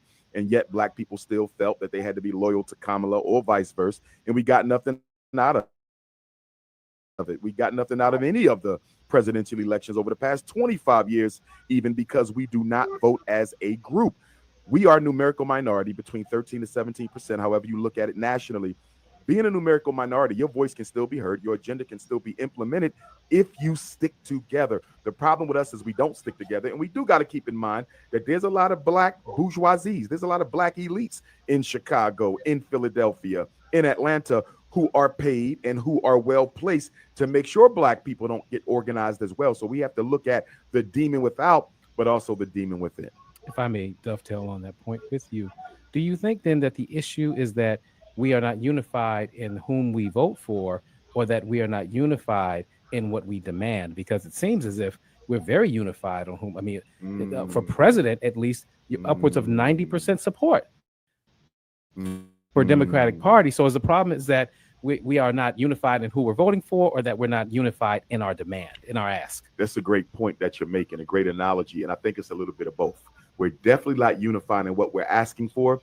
We're also not unified in who we're voting for. And I say that to say that although we're voting Democrat 90% of the time, most black people are only voting because they're told to, or they're listening to the black elites or the educated blacks who are voting that way. Mm-hmm. In any community, poor people tend to follow their successful people. So whatever the successful people do, I'm going to follow suit. So they're basically going behind those who they believe know a little bit more about how we should go, and they're just following suit. So yes, the vote is organized for the Democrats, but why is it organized for the Democrats? And it's because we're following the opinions of the black elites, and we're not thinking for ourselves. We're not coalescing around that. Why? Correct. Mhm. Correct. And that takes me back to when we used to be Republicans historically, and because of the southern states that decided to almost bully us into becoming Democrats so that they can get those votes. And then when we moved to the northern states, we took that same indoctrination with us. What do you say to those that definitely don't have that tie to the Republican Party just because of the teachings of the Democratic Party? Well, here's the thing. In my opinion, the Democratic Party and the Republican Party have the same agenda for black people. That's marginalization. How they go about it is completely different. The Democrats will play to your emotions, play to your need to be accepted, play to your need to participate, and they will get your vote. The Republicans are brutally honest about their lack of concern for black people, but they will throw you something like a platinum plan, a Donald Trump, where I'm going to invest in black businesses, but I'm still going to empower the police to kill you all and then protect them, right? And so some black people say, well, the Democrats have never done nothing. At least Donald had something just for black people, so I'm going. I don't know why people don't get that how both parties work. I mean, haven't we been Republican since the 1800s? Haven't we not forgotten how? What? This is the reason why I'm not a politician. This is one of the reasons why I'm not a politician. This is one of the reasons why these people will never, ever, ever get my vote ever again. Because what's showing right now is part of the reason why America's all screwed up in the first place. But then again, America itself does not have any interest other than what we possess. And we possess nothing but melanin. And the melanin to them is a very useful tool. Want to vote for him. And that's why he did get a lot of black votes, because he spoke to us. Even though the overall program was garbage, I didn't vote for him, right? But he still spoke to us, whereas Kamala Harris wouldn't even label a single thing as an agenda item she wanted to carry out for black folks. All right, well, we're coming up on a break right now. We're going to go to traffic and weather with Dr. Umar Ifatunde, and thank you so much again. He's in studio, guys. Yeah. To Umar Ifatunde for everything that all the information that he's been putting out over the course of his career. We have my children watching your content. My husband watches your content, and I'm really excited to be speaking with you today. My question is for therapy, though. I wanted to know, how would I get in contact or schedule a therapy session? My husband comes from a Christian household, and I was raised in an Ifa household. So I definitely wanted the pleasure with having a session with you. Thank you for the support, good sister. To reach out to me to schedule some life coaching, you can just text my cell number. And it's public, so I don't mind if people have it. It's 215-989-9858. Again, that's 215-989-9858. 9858. I'll be traveling until Monday. So if you reach out to me after that, we can schedule that session. And I would just say this, though, because I'm also an Ifa devotee. I practice Yoruba spirituality. It's important for us to make sure our brothers and sisters who belong to the major world religions understand that Ifa and all African spiritual traditions, that's a part of our culture. It's not a religion. Yes, absolutely. It's a part of your culture. Absolutely. So it can coexist. It's a part of our spirit. Yes, ma'am. It can coexist with any religion. And in Africa, you actually see it coexisting very well. So, for example, I know imams of masjids in Africa who are also priests of the ancestors. I know priests of churches in Africa who are also the priest or priestess of a particular divinity. It's only in America, because of the traumatization we suffered as a result of slavery, that we believe that we have to choose between religion and culture. Thank you so much for that. We're freeing up line 773-591-1690. And Umar don't know shit. Umar, you're a con man. You're a con artist. You're a con. Yet I have not heard not one anything spiritual come out of this sad man named LENON. I have never heard anything spiritual come out your mouth. Nothing. Other than we can praise God. We can praise God. Why would God put us in position to seek the people and to teach the people the aspects of certain religions? Which we all know that God is not a religion. God is a spirit. Let me not get deep into that, because most of you don't even like talking about spirituality and stuff like that. Most of you don't. Most of you, when you get on these podcasts and you just go out disrespect, not all of you, when you go out disrespecting women the way that you do, it comes off very negative, to the point where you do not express yourself spiritually. You're expressing yourself in a very negative light. A very negative light. And this is one of the primary reasons why we can't get along today. Some of us, anyway. We will continue to read some of the comments as well, and the chat. Let's go to Brother Cliff. Hey, Cliff, you're on WVON.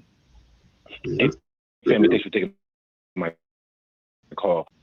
And Dr. Umar, much respect. Listen, I'm going to make some comments, and I want you to respond to them, because you have some hosts and you have some listeners at WVON that feel this way. So, number one, Africa is not a country. It's this is the one. Why do they come up all hostile when they come on radio? They always want to prove something, but they ain't even proved shit yet. Why they come up all hostile? It's a continent. So with that being said, I don't know where I'm from, what country in Africa I'm from. Also, with that being said, I've been born and raised in America. So I am not black. I'm not an African American. I am an American. So I choose to be patriotic. This is my flag, red, white, and blue. I am a Negro. I'm in the Constitution. I'm a man. So this is who I am. Yes. And you're an idiot also. It's just crazy. I am not a black American. I'm not an African American. I'm not American African. I am a free. I's a freeze black. I's a free. Yes, sir. I's a free. Oh my goodness. Look at all these tall buildings. Is this my building?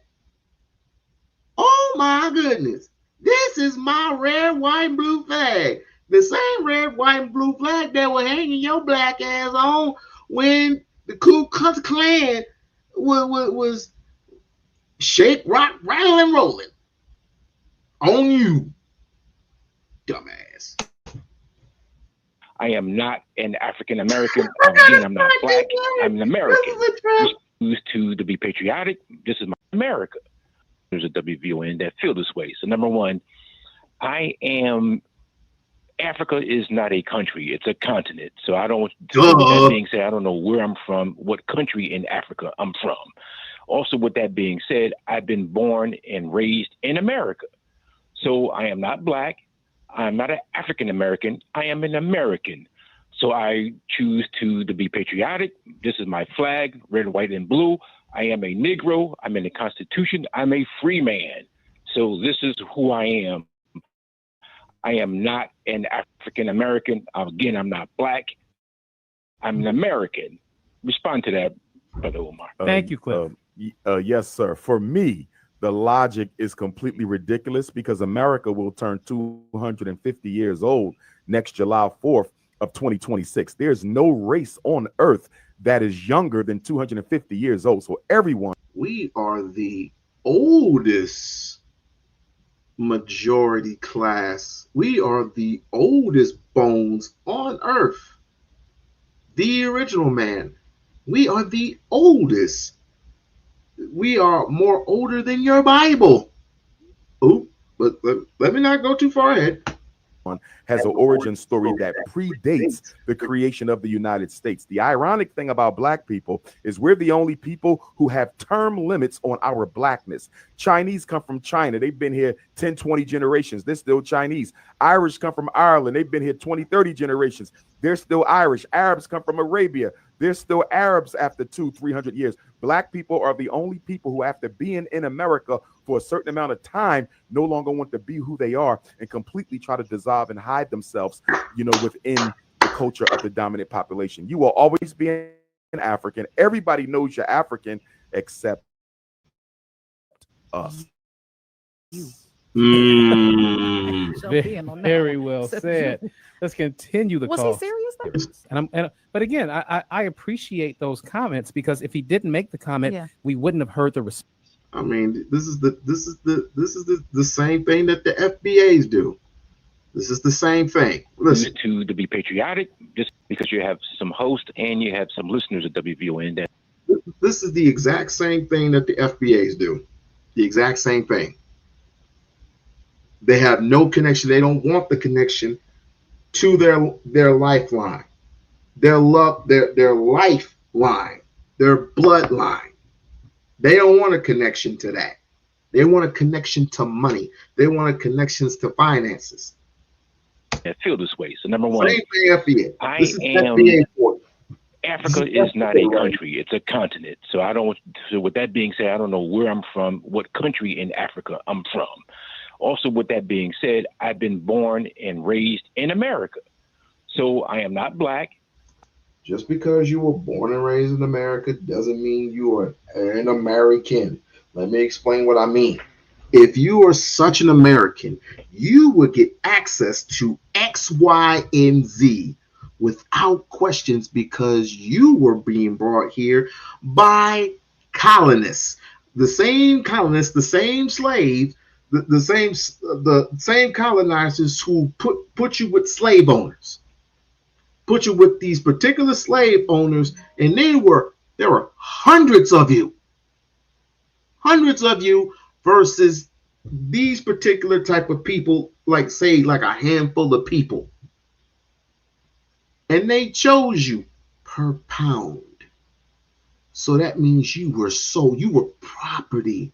Once you were out of chains, you belonged to someone, which means they were getting the money. They were getting money based on your carcass, based on your stupid ass. So yet you're not you're not part of America. You may be born in America, but you're not part of America.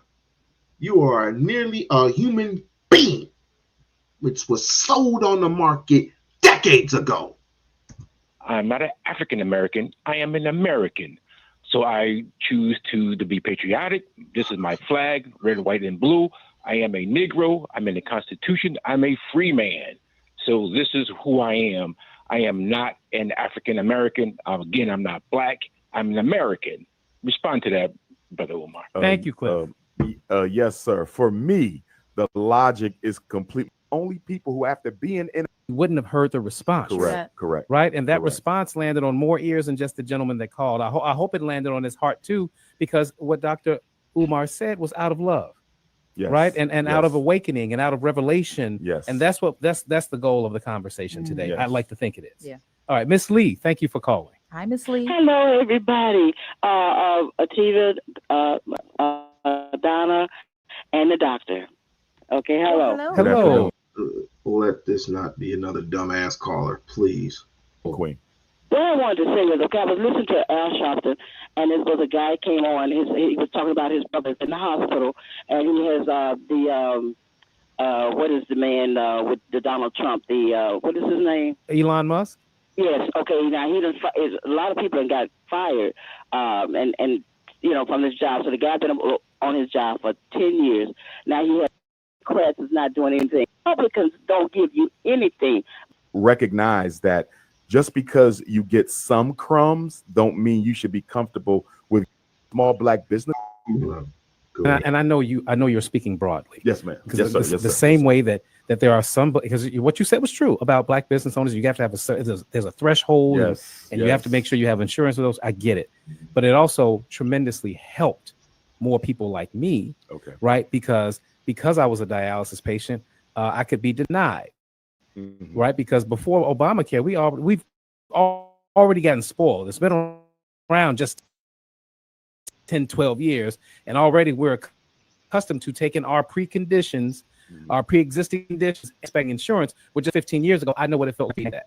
The other thing too is healthcare is one of the biggest issues in our community, right? The disparity in how we're treated, the way that we are treated, the discrimination in our healthcare, maternal death rates. More black women die giving birth than any other race. More black children die than any other race, and that's just in maternal care. So we could go. Are you arguing that Obamacare addresses racism in medicine? What I don't want to do is minimize the importance of healthcare like people, because that is just as high as everything that you legitimately listed. He did say that it wasn't on the top of their list. He said it was. This is how their list was going. And I'm saying I would argue that it's on the top of many people's list. But see, here's a big question. Yeah. To your point, and this is how they play us off of each other. Sure. Let's say medical care is at the top of your list. Miseducation is at the top of my list. Gentrification is at the top of his list. Police genocide is at the top of his list because the police just unalived his son unjustifiably. The reason why they're able to ping pong us off of each other and have us fighting over which topic we should pursue is because the black community is politically disorganized. If we brought it all together and figured out how we're going to mesh all these competing interests, then we can go to them with a single agenda. But as long as we're only looking at what benefits me, what hurts me, as opposed to what's hurting the entire community, we're going to stay in this position. In other words, the lack of organization is a bigger problem than either what's being done by the Democratic Party plantation or the Republican Party plantation. And here's the bigger part that's insidious in all this. Everything that you just said is true, and every agenda that you mentioned at Revolve is discrimination and racism. Yes, sir. And Yes, right. sir. So if we can't, we got to get rid of the discrimination and racism. Yes, sir. And those are everything that you mentioned are birthed out of that. Absolutely. Right. Absolutely. So Now, we'll break this up. Okay. It's 4 o'clock. We have to go to guys and work. All leaders and preachers and teachers and all you people who talk. You don't have to build anything. We have facilities that's already existing. Schools, we got restaurants that's closed down. Like the Nation of Islam got a full restaurant that's been sitting there 10 years vacant. We got all of this resources, but the problem is that we don't come collectively together with the thought that you have, Mr. Johnson, for you to have to go buy a school, build it, put it together. When you got all this property sitting around that black folks own, just sitting there empty, lets me know that most of your thought leaders and those who know you all are so disjointed, you won't even work together with the resources you currently have to teach and train. I say focus on the black family, which is the creator, the black man, the black woman, and black children. We got to get back to some general community codes of conduct and family value system. And I think we do a lot of these callers and texting, all this philosophizing, but it's basic. It's basic.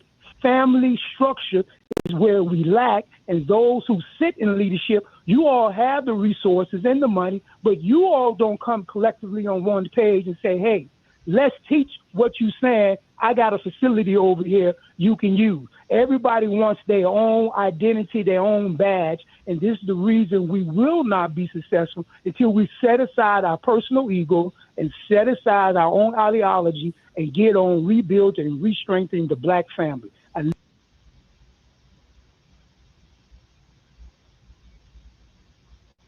I hear what he's saying, right? I totally hear what he's saying. Like, share, subscribe to the channel. Like, share, subscribe to the channel.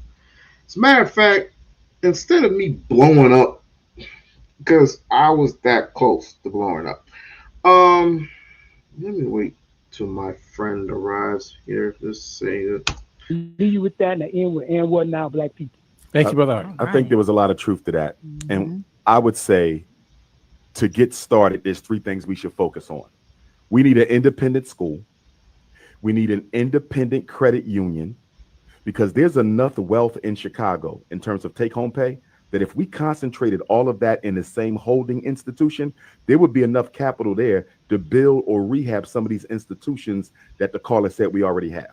A big reason why black people are behind, we do not collectivize our dollars at all. They sit in white banks, and these white banks take black people's money in Chicago and loan to white developers from out of town to come into Chicago and push us out of our own neighborhood. 55% of the homelessness in Chicago are black people. 75% of the people living in shelters in Chicago are black people. If our money was in the same credit union, we would be able to offset a lot of this. So let's start with the black credit union. We definitely need a school to recapture the minds of our children. And the last one is a council of elders. We need a council of elders. If we had... I got a facility over here you can use. Every team, schools, we got restaurants that's closed down. Like the Nation of Islam got a full restaurant been sitting there. Let's go ahead and grab Art. Nope, that's that wrong call. There we go. Hey, Art. Hey, what's going on, young people, and to your guests? Hi. Peace. All right, I agree with all of the titles, but here's some contradiction that all of these so-called leaders and preachers and teachers and all you people who talk, you don't have to build anything. We have facilities that's already existing. Schools, we got restaurants that's closed down. Like the Nation of Islam got a full restaurant been sitting there 10 years vacant. We got all of this resources, but the problem is that we don't come collectively together with the thought that you have, Mr. Johnson, for you to have to go buy a school, build it, put it together, when you got all this property sitting around there, black folks. Okay, but most of that is built off the backs of white people. That's white people money.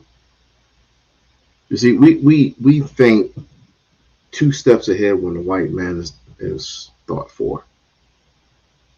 We didn't stop to think to realize it's like, hey, we can have enough money to build a small facility and to one day collect so much money that we can make it as large as we want, right? Or we can just build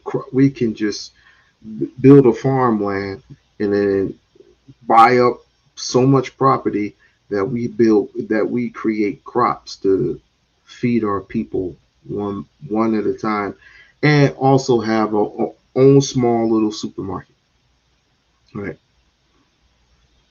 Those particular buildings that he's talking about, I mean, Few of them are owned over here.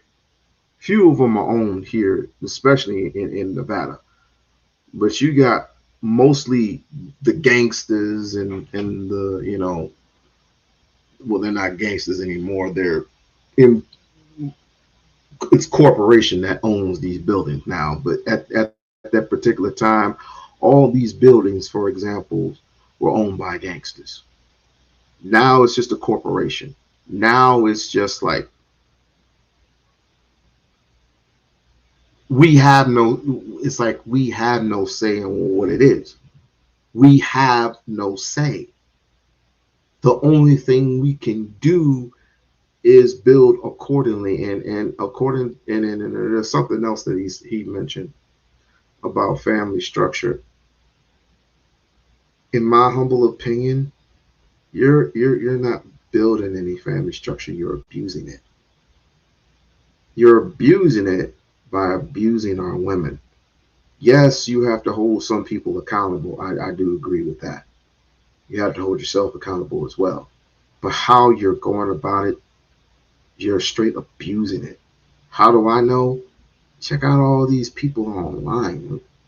They are abusing it. You have no real authority. You have no authority on anything.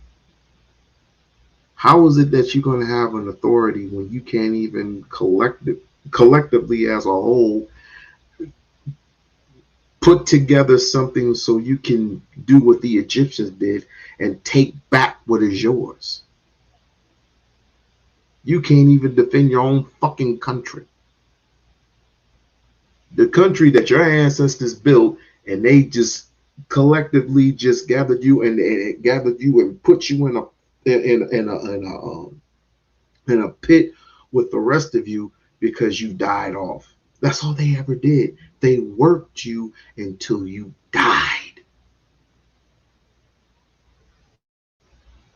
But yeah, you got, if you claim to have the resources as you say you do, then you'll collectively come together as men and take back that power that you so-called have.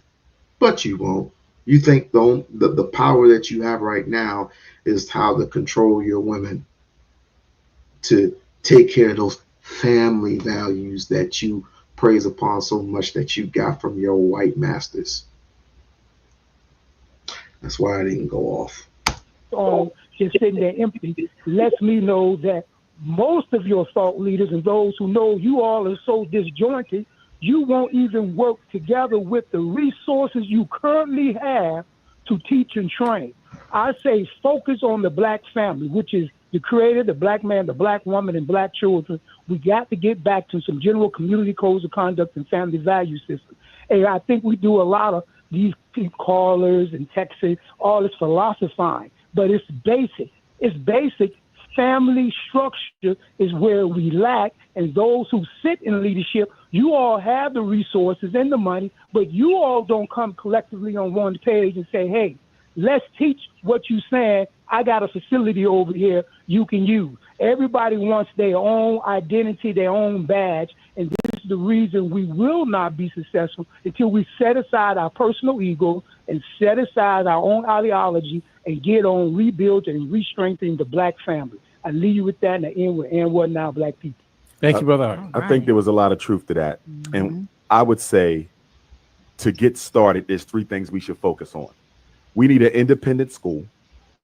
We need an independent credit union, because there's enough wealth in Chicago in terms of take-home pay that if we concentrated all of that in the same holding institution, there would be enough capital there to build or rehab some of these institutions that the caller said we already have. A big reason why black people are behind, we do not collectivize our dollars at all. They sit in white banks, and these white banks take black people's money in Chicago and loan to white developers from out of town to come into Chicago and push us out of our own neighborhood. 55% of the homelessness in Chicago are black people. 70. Oh, they do that in New York. 85% of the people living in shelters in Chicago are black people. If our money was in the same credit union we would be able to offset a lot of this. So let's start with the Black Credit Union. We definitely need a school to recapture the minds of our children. And the last one is a council of elders.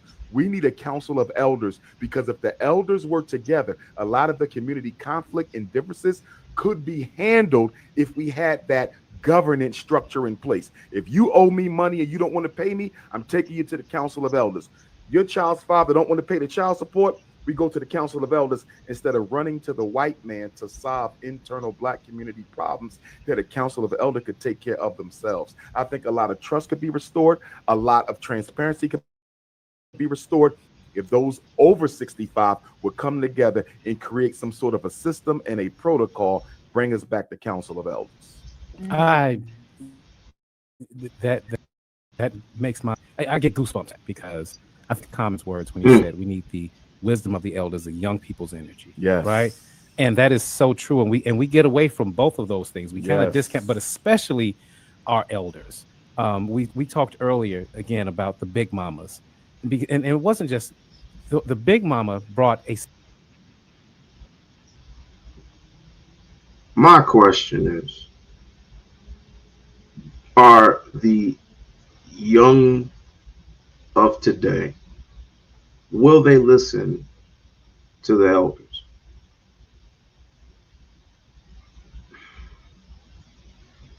That's going to be one of those hard pills to swallow. Because again, Google or the internet, AI has taken over and ruined our mindset. Stormy powers out. Ooh, can't mess with that. No, Lisa's powers out. Yeah, that's gonna be one of those tricky situations because of the youngins using AIs is to find the truth about any and everything. You're not gonna find it all. You're really not. You're really not. That's why I don't Google everything. I research is through books. Our research is through books, which most of us can't read beyond the 6th grade level. Yeah. Sense of stability. Yes. And that's what you're describing, Yes. right? Older people, the seasoned people, the mature people help bring a sense of stableness and stability. Structure and balance. Thank you. Thank you. And so again, I just wanted to amen that because that made me excited. I'd never heard of it phrased that way, Council of Elders. I like that. But again, even if we never get to that point, I think we have to get back to the point of recognizing the wisdom of our elders and how they can help us. So we're right up on the break. It's 4:17. Bernard, Joe, Al Stone, we're going to take your calls next. Please keep your Facebook. I don't even want to look at the chicken. Yeah, we not going to do that. Coming up on the Talk of Chicago. For all those comments to Dr. Ifatunde. That's right. He's such a treat. The call now, everybody's seeing it unfold on the news. Yes. There's something that is so dividing, and it's dividing a lot of communities, I should say. The migrant crisis and ICE agents are present in urban areas, including right here in Chicago. Now, some of our listeners are asking and have asked up to this point, should Black people be getting involved in this issue? Or should we stay laser focused on our own people? Because we're still fighting for basic dignity in this country. Here is my position on the migrant crisis and the migrant protests that are come to America to Black people. No group has ever helped Black people. You've had individuals participate in Black struggle, but never as a community. European Jews never said we're going to help Black people as a community. Latinos never said we're going to help Black people as a community. They come here to replace us and people. With that being said, I do not support Black people getting involved in the migrant protests. That is not our fight.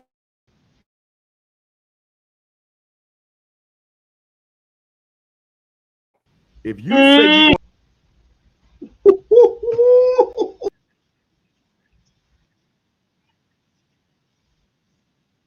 am I going to help Donald Trump get them out of the country?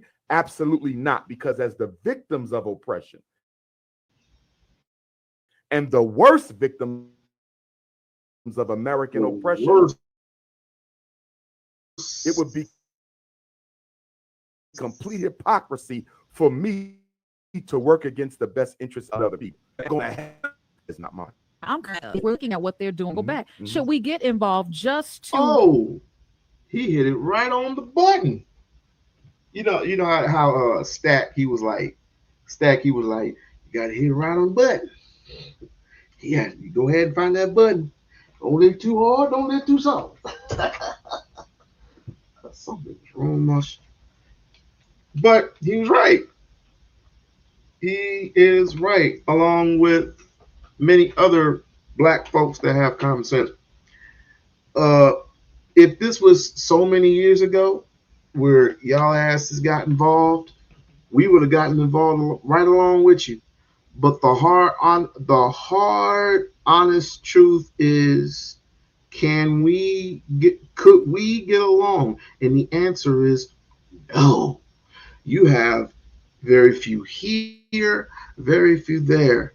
But honestly, do they care for your well-being? No, not all. No, not the majority. Do. They don't care for your well-being. They don't even care about you. Because once they get in here and they get an opportunity and they snatch it away from you, and you were here way longer before y'all asses ever came in. Sorry, they just want to replace it. What you couldn't. Well, I don't want to sound ignorant. I don't want to sound too ignorant. So I'll just leave it at that, because Umar put it lightly. I, as ignorant as I am, would have put it a little bit more heavy. But the brutalized truth is what it's called, the brutalized truth. You didn't help us with the Rodney King situation. You never even helped us with the George Floyd situation. Or Breonna Taylor. You never helped us with that situation. So why the fuck was she? Why would we, as black folks, get in front of the line to get destroyed for your benefit? We didn't even get our FBR turn. I'm just gonna stop where I'm at right now. I'm getting triggered. Minimize the situation when or if we're next out of self-preservation. Exactly. If we are next, we were going to be next anyway. Because guess what? They hate you more than the migrants they're trying to get rid of. Yes. And one of the reasons it's going to be difficult for you to be next is you are the only non-white people in America who cannot be realistically deported to an ancestral homeland of your own, because slavery destroyed your psychological and biological connection to your continent of origin. So in order to get rid of black people, you have to come up with a program of genocide, because as we've already said, a lot of black people don't even identify with being African. Now, Donald Trump is working on a plan to deport inmates to prisons in Central and South America. So I can see a situation where he's able to deport the incarcerated, the convicted. But in terms of general black people, I think it's going to have to be a program of genocide, because so many of us do not identify as African in the first place or don't know where we come from. This is scary because, it's almost like if you look at it, they may be deporting migrants now, but to what demise does that leave us? But see, here's the thing. The migrants they're deporting, they're deporting them to countries that they know they come from. These people have an ancestral connection to the countries that they're being returned to. And most of them have only been out of them countries for a generation or two. And this takes me to my next point. Not 20 generations of slavery. Because if you're putting them back to their original countries, that means that you are removing the responsibility of them being in your country and being harmed. So if they're back in their country, they're their responsibility. But who disagrees with that? Who disagrees with that? who's coming for us? Well, they coming for us. Here's my point. Deportation is not the only weapon being used or that could be used against African people. As we talked about the miseducation, the mass incarceration, the police genocide, the homelessness, the gentrification, and the economic apartheid, we have more concerns than just being deported. These are individuals who came here, who are benefiting of the Black struggle for civil rights and set aside. Just for a quick second, we're not counting we're not also counting the disease famine that white folks had planted on us. You're forgetting the experiments that were also planted on us. We were experimented on. We were used as pawns, all due to World War I and plus the Civil War. So we were used as pawns. And you were never paid but what, 8 cents? You started all getting paid 8 cents. What is 8 cents? This is almost as close as the prison industry. It's just almost like the prison industry. Just like the prison industry. The prison industry, you get paid 13 cents. Possibly even a little bit more, but that's merely about it. By the time you rack up them numbers, how many years you served in the prison system, it's just like slavery. Just like it. Who have never spoken up or defended Black people at all. And so their argument or their issue is one of people who have recently arrived. They are not the people who built America. We built America. Our argument is completely different as someone who is coming in to benefit from a country that they did not build. We made this country brick by hypocritical brick and have contributed to its building more than any other group. So I see our situation completely different than I see the migrant situation. Well, you know what? This has been a pleasure and a treat to have you here. But before we get you out of here, because you have somewhere to be. Yes, ma'am. Why don't you tell everybody why you're in Chicago in the first? That was beautiful. Because he hit it right on the money with it. But you don't get people like Lennon out of speaking to these issues because he likes these people. He likes people. He loves white people. But because Umar doesn't stroke him, pause. Umar don't stroke him, so he's a bit jealous. And he's getting all this attention except for him. Oh, poor Lennon. Oh, he's petting his little bald head. Get a life, bro. Get a life. Take your damn kids to the park or something. And don't be doing no videos while you're at the park. You just straight embarrassing yourself. Just embarrassing yourself. How does it feel that you were being overlooked by a nigga who just straight overlooked you? No even paying you no fucking attention. Because nobody has said anything to you. Lennon, they do not care for you. Not one damn bit. What's going on here? Racism will never get out of it. Let's talk about the state of the black men and boys. The education department is now dismantling federal education as it goes on. Our young boys are being served with school, and we're seeing calculated resets on black male potential. And I asked you earlier, and you said it was a form of Jim Crow 5.0. 5.0, Jim Crow 5.0. And so I want you to break that down and why you feel that. First of all, let's go back to 1954. United States Supreme Court outlawed the use of race in public education. Black people were learning just fine in 1954. They did not desegregate public schools, so black children better learned about the growth of black excellence. Keep in mind, we invented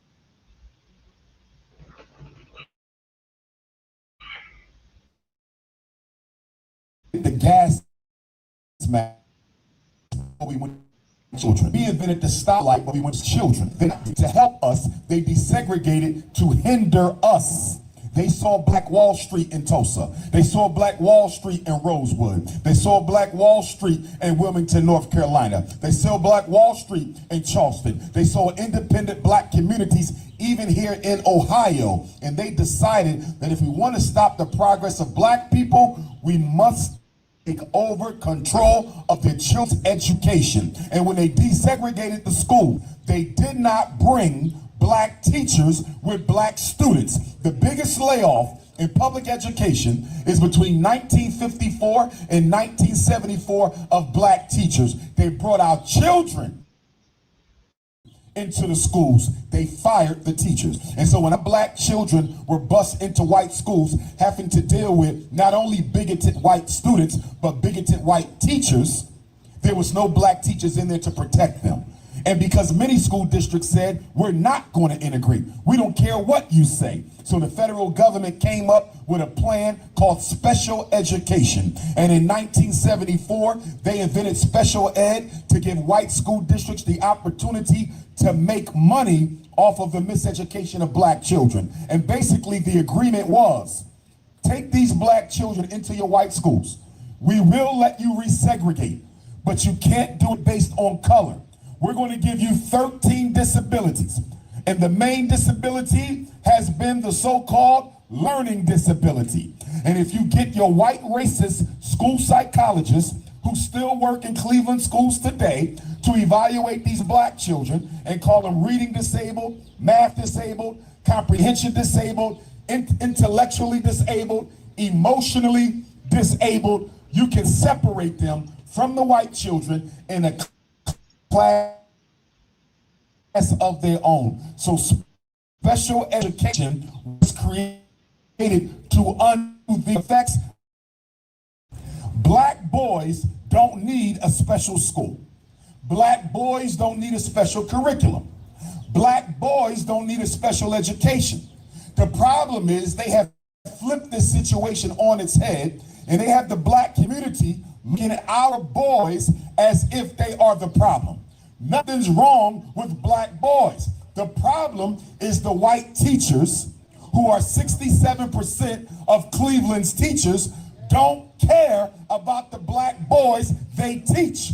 So you should be intervening with the white teacher. But because of Snow Bunny privilege, she cannot be blamed. The white woman cannot be blamed for the failure of black boys. So what do? We let them blame boys for why they can't read. We let them blame our boys for why they can't count. We let them blame our boys for why they can't sit still. And nobody ever points a finger at the racist white teacher. Public education is the only industry in America where the customer is blamed for not being the product they paid for. When you go to the supermarket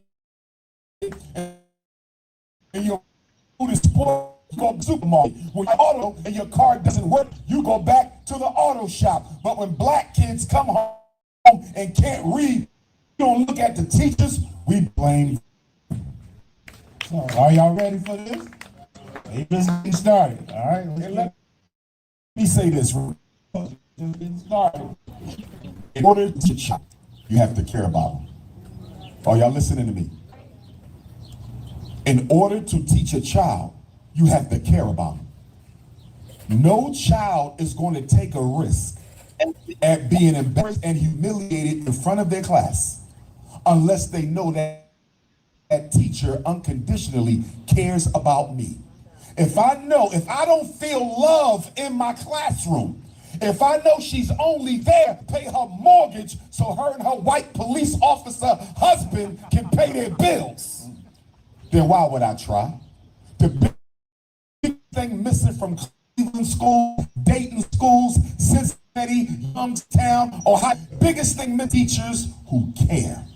You got to love a child in order to teach them. Our babies are being victimized by psychological terrorism every day they walk into these schools. And then when the boys can't sit still long enough to learn about Christopher Columbus, when they can't sit still long enough to learn about Helen Keller, when they can't sit still long enough to learn about Anne Frank and Thomas Jefferson, they want to send them to the psychiatrist and get an ADHD, ODD, CD, IDD, BULLSHIT. Listen to me. Don't you ever let a teacher tell you your child needs medication to get an education. Our children don't need medication to get an education.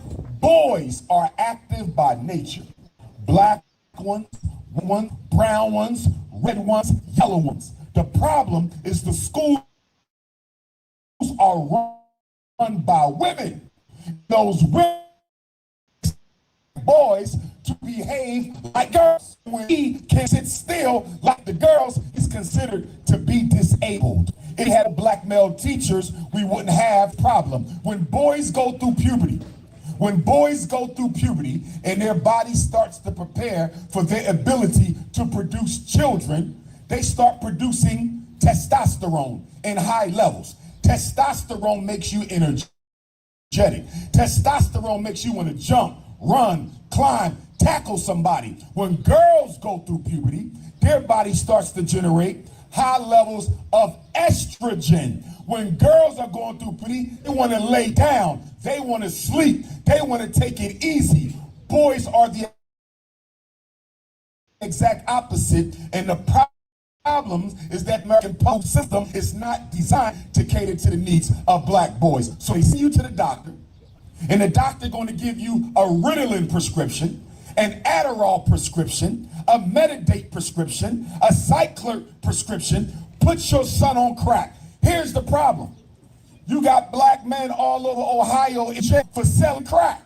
So if crack is not a good thing, why is it okay to put crack in a baby bottle, give it to my son, but it's not okay for his father to sell it? If his father goes to jail for 5 years from being caught with crack, I'm sure crack cannot be advantageous to the child. And what are the side effects? Kill brain cells. What are the side effects? Mess with kidney, liver, and heart function. What are the side effects? Sleeping disorders,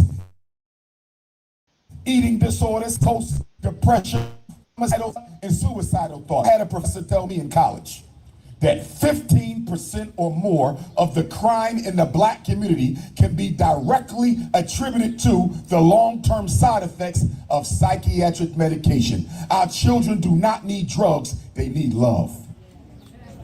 We're going to talk about your book, because now we're here today and we want everybody to know he has a book that he has published, and we have them over there at the table there, that if you're interested in it, we're going to raffle off a couple of them today as a gift for folks who came to the program today. But I want to talk to you, if you don't mind, telling everybody about your book that you wrote and some of the tools that you can use to help them deal with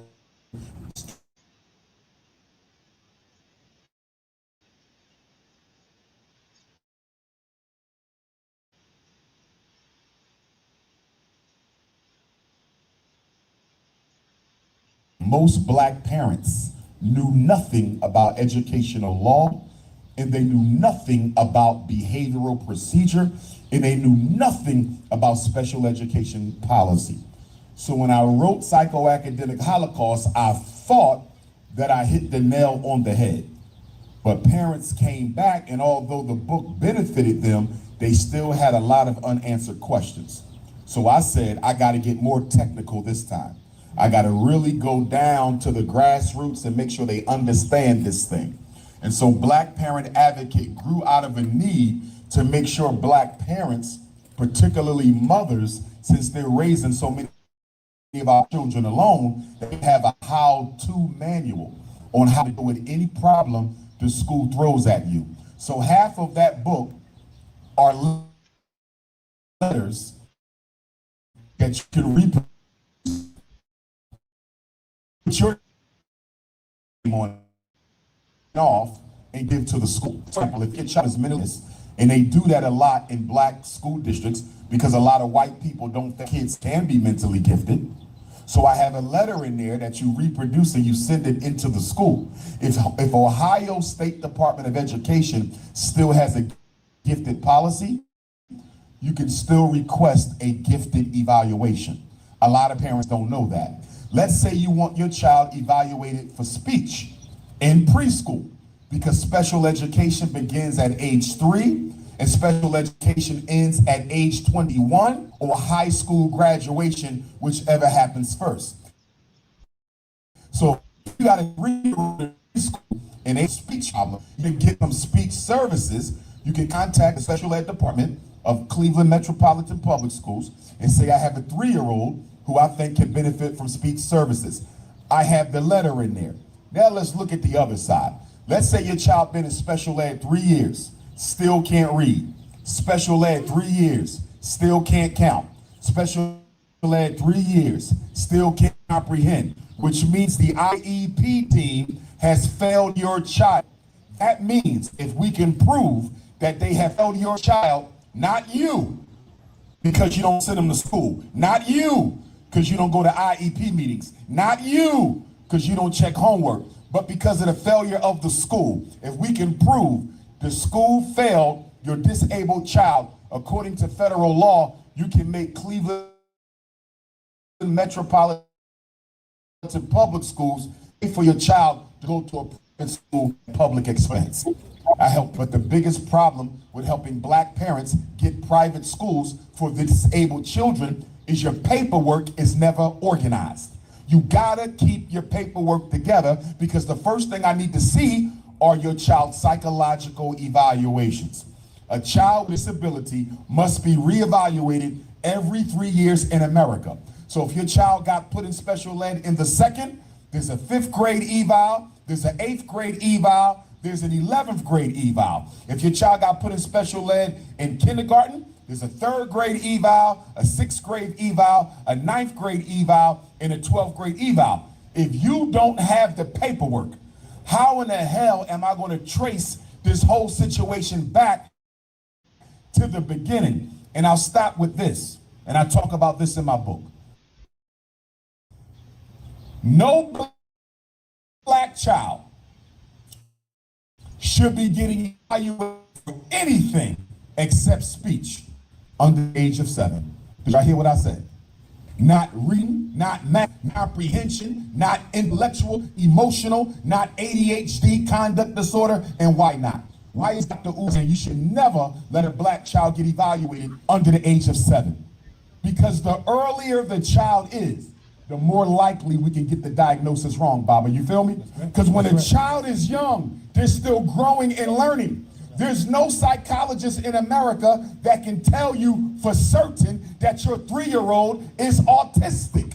Now, autism is real, but autism is often misdiagnosed. Why? Because we get them evaluated too soon. The reason we watch a child, they want the money. And since special ed begins at 3, if you silly enough, get them evaluated 3-year-old, okay, they'll put them in special ed so they can get that money. A special ed child is worth on average twice as a regular child. So let me give you an example. Let's say Cleveland Public School spends $10,000 on a child, Bob, a regular child. The minute I say he's autistic, he worth 20. and they get the extra 10 every year. So if you put second grade school and they get an extra $10,000 a year, by the time he graduates from 12th grade, so how much money do they get in Cleveland schools for 100? How much is the special ed budget in Cleveland schools? 1,000.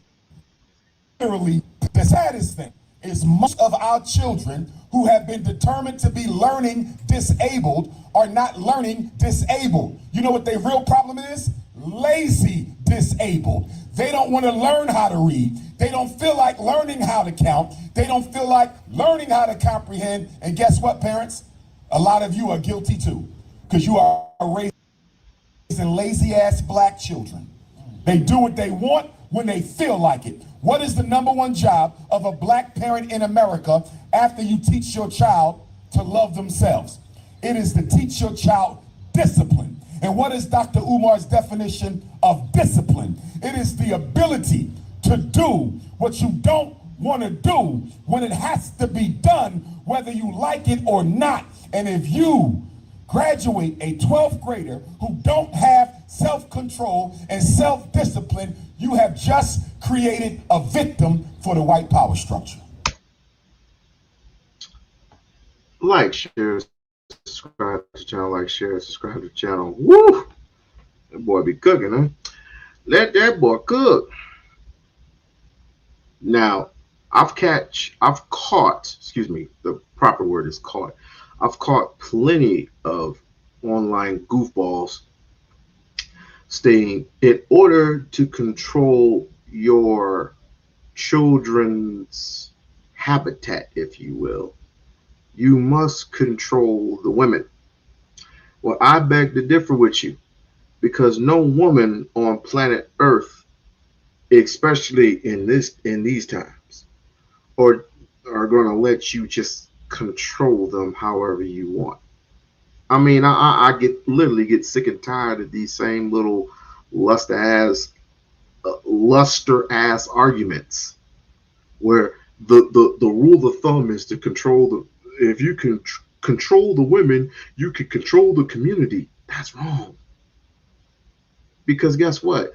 Women, females, are human too. Ryder is a female. Tanya is a no, I'm sorry, I said that backwards. Ryder is a human being. Tanya is a human being. Just to give a little ballpark. They're human beings. They're not machines. They're not some cyborg or some damn robot where you can command them to do something and they're doing on your command, whether you like it or not. Now, they will work with you. I have no doubt that a woman has the ability to work with you or for you, but they're not robots. And they're especially not children. But I hear a plethora of people actually saying some trippy shit lately. Like, you gotta treat them like children because they act like children. Well, maybe if you didn't put them, maybe, and this is not all, maybe you put them in, if you did not put them in position to become children, maybe they wouldn't act like children.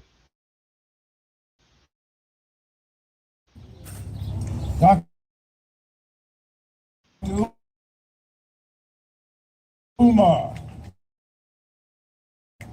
We'll move on to the sisters now. Let's talk about the system. People cannot find. This is the same part when he names he's a sexual predator. This is Lennon Honors. This is Lennon Honors. He's a sexual predator.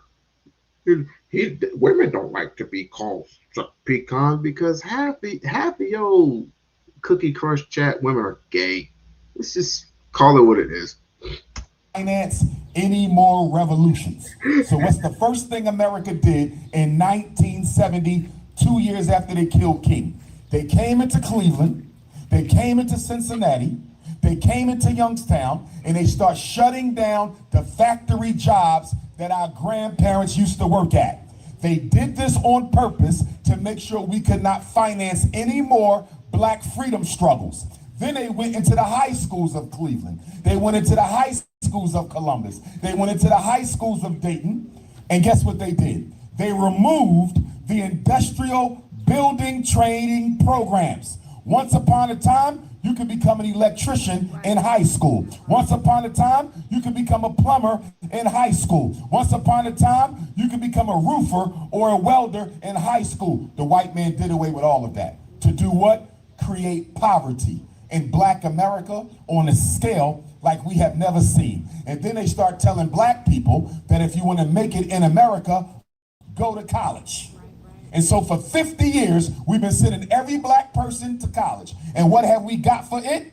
A small group of elitist blacks who think they're better than everybody else. And the rest of us got stuck with hundreds of thousands of dollars of student loan debt. And most of you don't even work in a profession that has anything to do with the area you got your degree in. They played us. That was a scam between the banks, the government, and the universities. Meanwhile, when I drive through Cleveland, what do I see? White people building the new construction projects, Asians, Latinos building the new construction projects. And if I go ask your mayor why we ain't got more black folks, he's going to say because y'all don't have the paperwork and the certifications. But there's the reason for that. Y'all gutted them programs out of our high schools. And guess what? They don't want to put them back. You know why? Because as long as they're not training black men and black women with the skills that pay the bills. What did I call them? The skills that pay the bills. As long as they're not training our children with the skills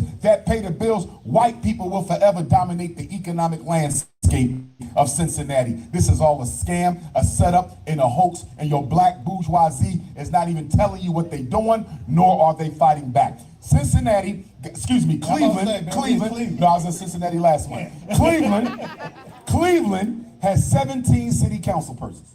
8 of them black, 8 of them white, 1 of them Latino. So in the city that's half black, largest population, half the city council black, why in the hell we ain't got nothing to show for it? Yeah. Because people are being paid to leave you in the dust.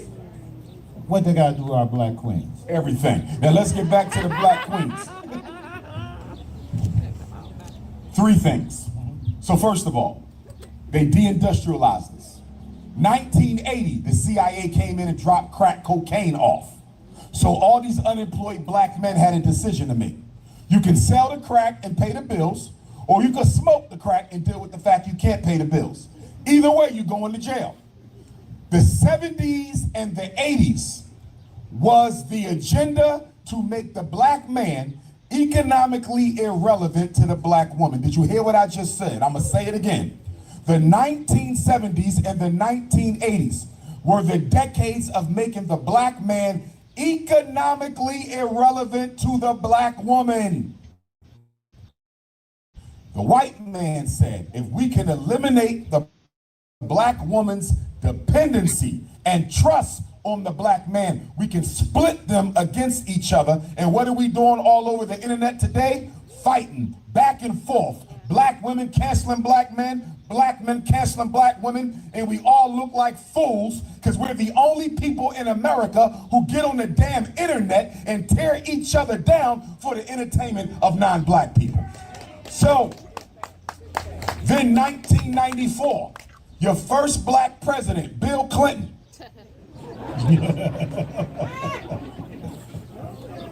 your first black president, Bill Clinton, gave you the 1994 crime bill, which locked up more black people than any president in American history since slavery. He gave us 3 strikes and you out.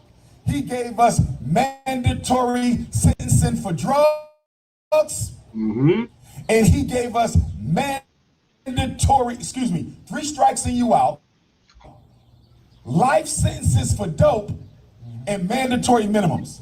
Bill Clinton and the Democratic Party destroyed the backbone of the black family.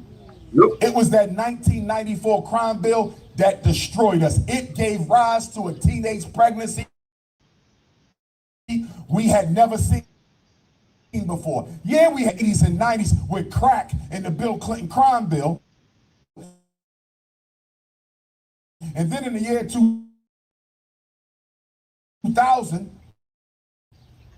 George Church, a stimulus package, money, so they would no longer fight for black people.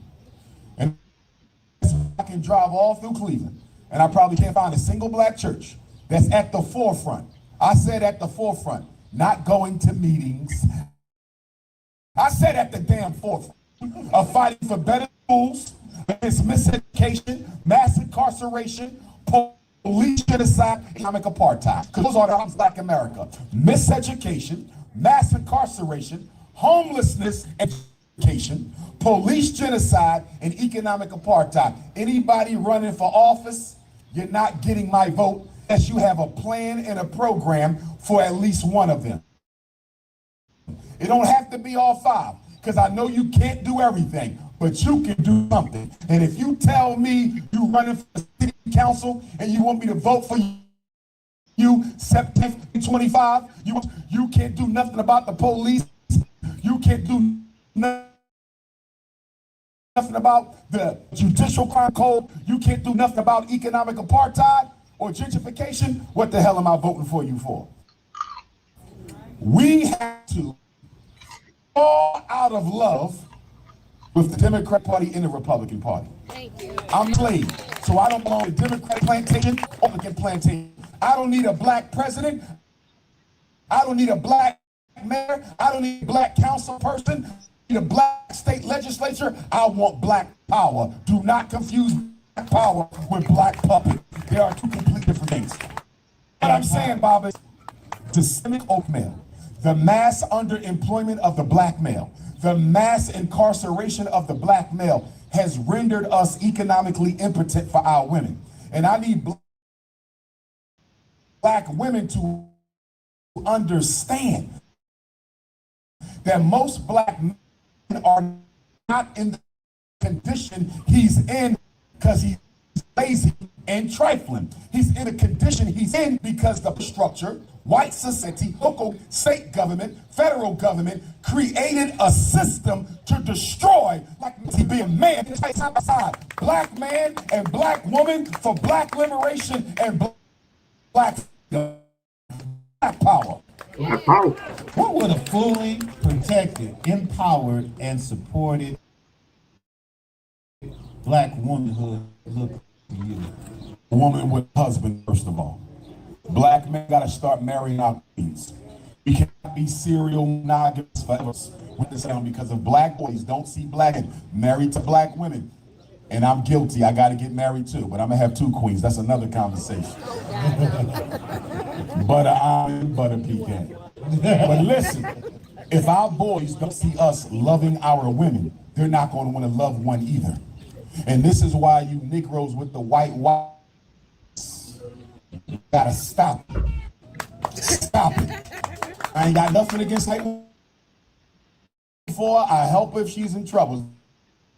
Sister first. Okay?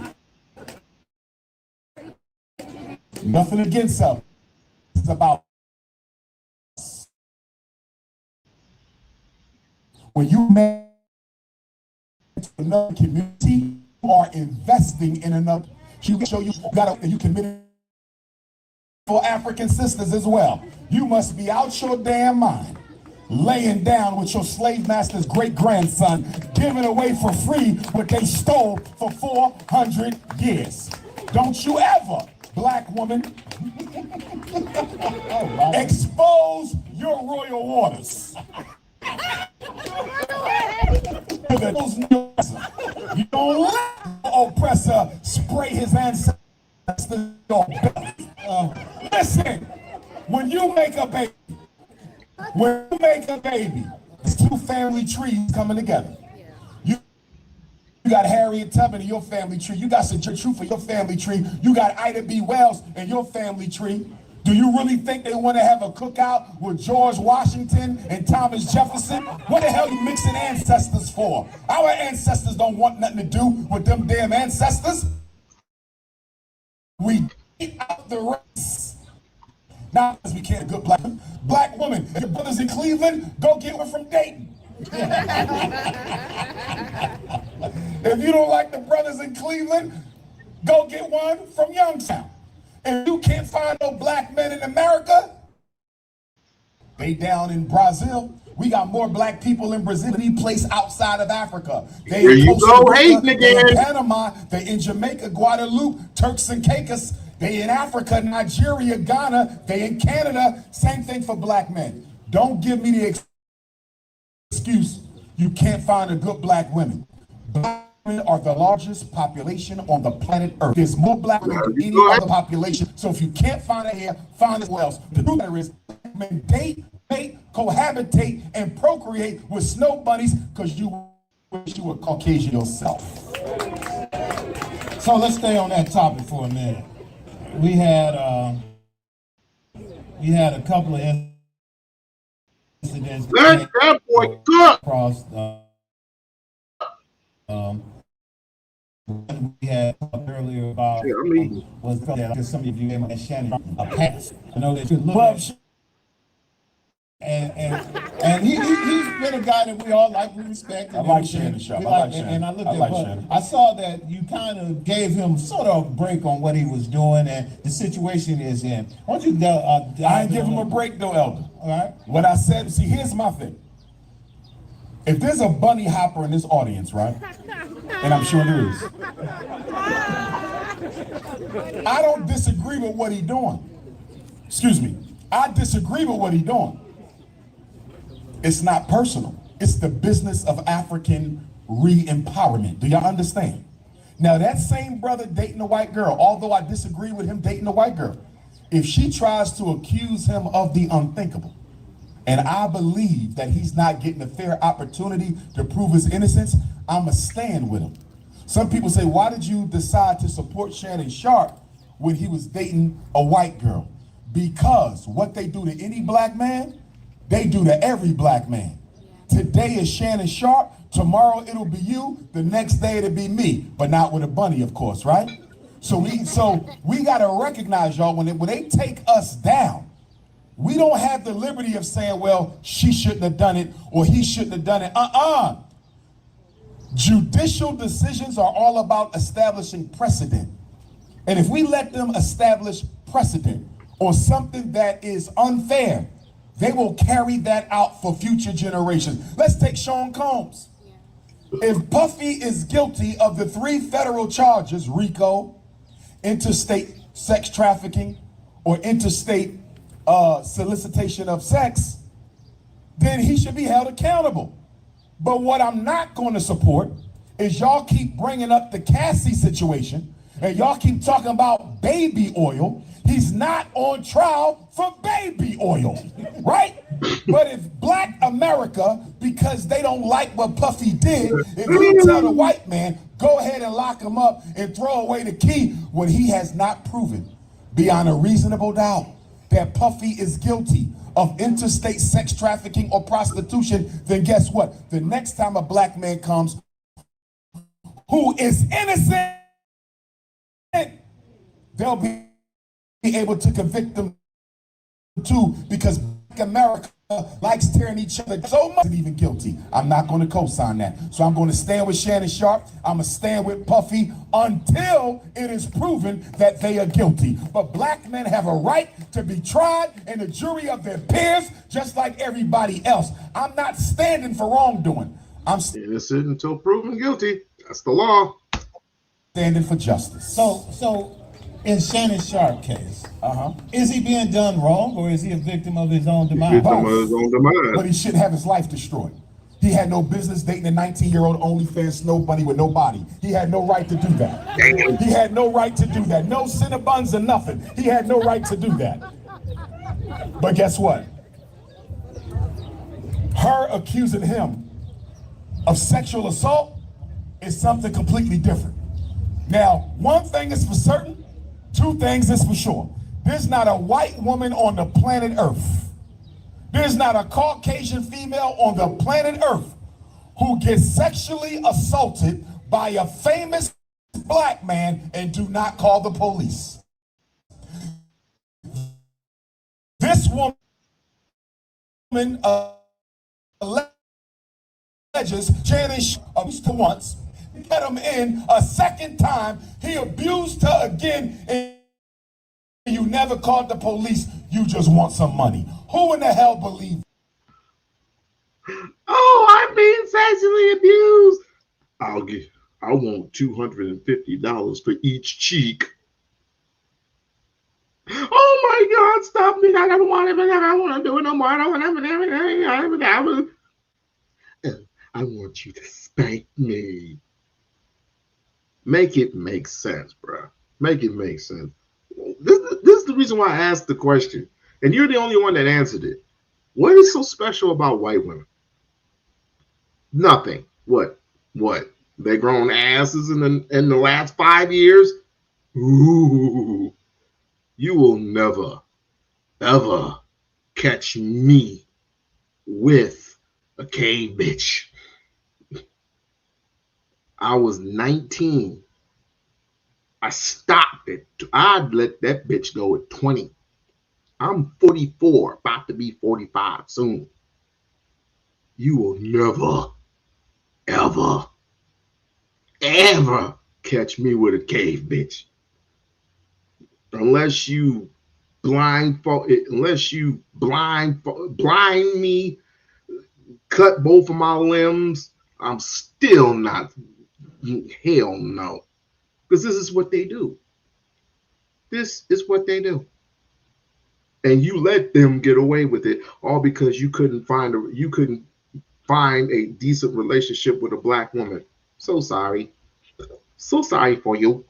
That no white woman is letting a black man get away with rape. You can forget it. Most black men who were lynched in American history going back to slavery were lynched because white women even hinted at us looking at them the wrong way. Look at what they did to Emmett Till. He had it burned at the stake for even looking at a white woman the wrong way. And you want me to think a white woman let Shannon Sharp sexually assault her twice for Christmas gifts and birthday gifts? And then originally she wanted to have his big black baby, right? Right. What kind of Negro shit? But anyway, see, she wanted the baby. Because that's what the white girls do with the athletes. And by the way, 70% of upper echelon black athletes date out their race. 70%. So stop talking about most black men don't date white women. The rich ones do. Yes, the hell they do. Okay? Now, here you go. Oh, hating again. Because for the snow bunny, if I can get your baby, I got your pops anyway. I need the ring. So she wanted that. And women are going to accuse this of you too, and some certain men are going to accuse. I'm just going to ask you the question. I'm just going to ask you a specific question. You don't have to answer it. If you're getting fed up, and I don't know how, because there's like 7+ million black women on the planet versus 5 million black men. Out of those 7 million, you can find one, but that's not the question. The question is, if you're getting tired of women in general, then what are you doing? What are you gonna do? Get with the homie? I mean, you can. It's fine with me if you want to do it. That's your choice. But as I stated, 7 million black women on the planet, you can't find one. You know these so-called passport bros that go overseas, right? You know, few of them caught the package going over there, right? And even they are not as, they are worse. They are way worse than what's going on here in America. Way worse. That's a third world, that you're going to third world countries over there, yo. So I would think you would rather stick it out here in the United States of America, and go to places like Texas, right? Go to places like Texas, Chicago, Wyoming, Detroit, California. I don't know about these California chicks. I don't know. I do not know. But you gotta go somewhere. I'm just revealing the question for you. Just revealing the question. Just revealing the question. He said, Bradford, here comes the pandering. He acts like black women don't do us wrong. I didn't say that. You never heard that come out of my mouth. You're assuming. I never said that. First, I would admit to you that there are a handful. Oh, fine. I will give you 2 handfuls of black women who do you dirty. A very, very small percentage. Very small percentage versus white women who have absolutely have turned you guys in. Do you not read your history? No, y'all don't read history. So let's stick to the here and now. Who do you most likely to see yourself long term with? A white woman or a black woman? Get back to me on that. Truthfully, be truthful. Be truthful. Baby. But Shannon Sharp was smart enough not to give it a baby. The problem Shannon Sharp had, same thing Puffy did. Puffy offered a settlement to him, and Shannon Sharp offered Asu Ninjas a settlement to him. Remember? She wanted $20,000 per flat cheek. After she got with a lawyer, $20,000 per flat cheek turned into $20 million per flat cheek, and then black men got stop calling out sisters gold diggers, because I don't know no black on the only fans who out there $50 off of a black suit for sex assault. You know why? Because black women are guilty before proven innocent. So most sisters' cases will never make it to court. Away. This is a snow bunny hustle. And since black men want to keep on dating white girls, guess what? I'm going to make some money off this too. I'm going to start a snow bunny leasing agency. You can come lease your bunny until she tired of your black ass. Black queens forever. Nobody ever. He did. You are absolutely correct. Monique warned his stupid ass. But I'm from the country. I don't care where you from. Don't you run away from me. You knew what type of nigga I was. Spread your legs and submit to me.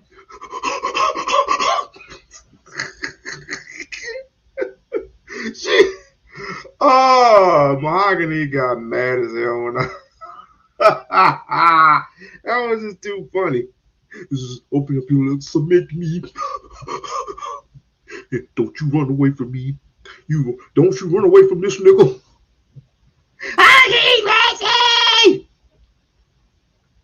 I want to. What was it? 20 million. 20 million. And he offered you. Hold up. He settled out of court. He wanted to settle out of court for 10 million. She couldn't take the 10. $10 million. That's enough to get you the F away from me. But this was on him. This was on him. I warned you too many times. Hell, you could have got with the 30-year-old black woman that was on his show. What was her name? The 30-year-old black woman. You could have got with her. What you doing going with a 19-year-old girl that don't know nothing? But I can't believe it, Dylan. That's like, ooh, I don't understand it. At least 30-year-olds, they see more clearly of your bullshit. But him and Ocho Cinco ho laughing it up. It's like, it's all about love. It's all about love. You can get whatever you want to get, but as long as you're in love with each other, look where it landed you. Stupid. Decent thing is called pimping. You can't do that. That's called Is the white woman not pimping black celebrities? Tiger Woods' wife was a caregiver. She was a caregiver. True. Guess what her divorce settlement was with Tiger Woods? $100 million. Look at all that money our brother Kobe, rest in peace, left Vanessa. Vanessa ain't dropped a penny off in Philadelphia yet. They don't care about us. They there for the bucks. But I'm not blaming the white women. If we that damn dumb, after all we done been through, they give up your entire reputation and life savings for the pale vagina, so be it. Let's talk a little bit about your school. FDMG. Let's talk about the school, man. Your school. Frederick Douglass Marcus Garvey RBG International Leadership Academy for Black Excellence. You know, you've been getting a lot of slack about your school. People saying, what's going on with the school? I love the good and the bad. Let them hate. So hate is the oxygen I use to elevate. Hate me if you want. Tell them, when we talked about the school, first give them an update of where you are with the school. Then Yes, sir. Yes, sir. So, first of all, 2014, I took my first donation for FDMG in St. Louis, Missouri. 2019, we purchased a 4-building former black charter school campus in Wilmington, Delaware. That's where we are. This is 2025, so 5 years to buy the school, 6 years to renovate the school. Right now, all renovations are done except we got to tile the floor and rekey the classrooms, cosmetic surgery. Once we tile the floor and rekey the classrooms, which will be done by the end of this summer, we're going to apply for our certificate of occupancy. And once we get our certificate of occupancy, we're going to have a grand opening celebration, and all y'all better be there. But if you hated on me, keep your ass in Cleveland. Don't apologize. Oh, Dr. Umar, I was just listening to what the YouTubian struggle streamers was saying on the internet. Nah, family. You don't hate on somebody doing something your ass ain't doing. So one of the things that I got out of it, I was doing my research and was watching just a lot of your content, and I noticed something that you said. You said, and it goes back to when we talk about community and building and us being a part of our own communities and supporting our own. You mentioned that you received no funds, $0 from black celebrities. From black celebrities. Yes, sir. Or anyone in regards to help build the school. Yes, people who can easily write a check to you to get it done. In your mind, what is the biggest one why us as black folks have it, never give it up? First of all, I want to say I'm not upset about it because I know There's some scared ass bitches, but let's continue. Black celebrities are controlled by the white power structure. They own them. Most black celebrities are surrounded by a white team. They got a white publicist, they got a white lawyer, they got a white accountant, they got a white wife, right? Surrounded by Caucasians. So understanding how easily they can be taken out, because I mean, let's just be honest. We know Michael Jackson was murdered because he didn't want to sell back his interest in the Beatles. We know Prince was murdered because he didn't want to give a certain music company his unpublished music. We know Tupac was murdered because he was politicizing the gangs in LA. We know Whitney Houston was murdered because she wanted her masters and her publishing back. We know these things. We know Bill Cosby was arrested not because he sexually assaulted 40 old white women. He was, Lord. He was arrested because him and his wife had a home in Massachusetts that the second largest oil company in the world wanted to drill under Bill Cosby's house and get to the oil, and Bill Cosby said no. That's why they got Bill Cosby.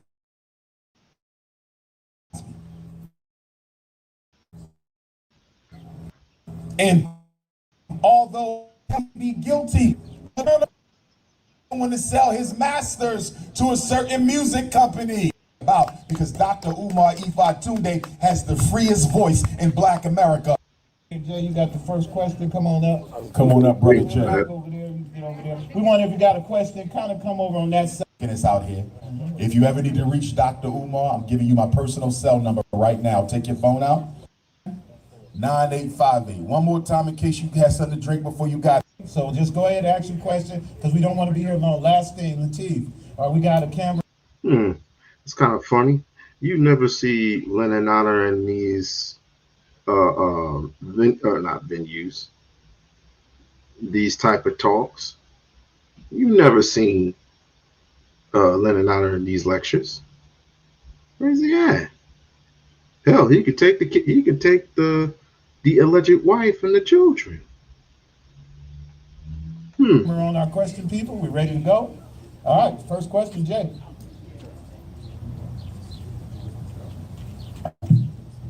Test. All right.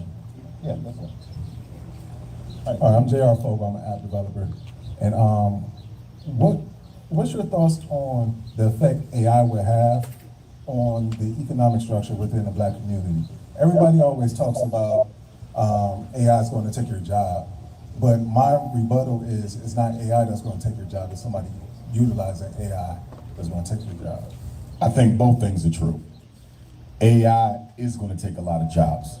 But to your point, if we get ahead of the artificial intelligence revolution, then we can train and teach our people on how to use AI so it can benefit us.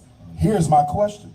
Is there a single one of the Black public schools in Cleveland that's teaching AI to our children?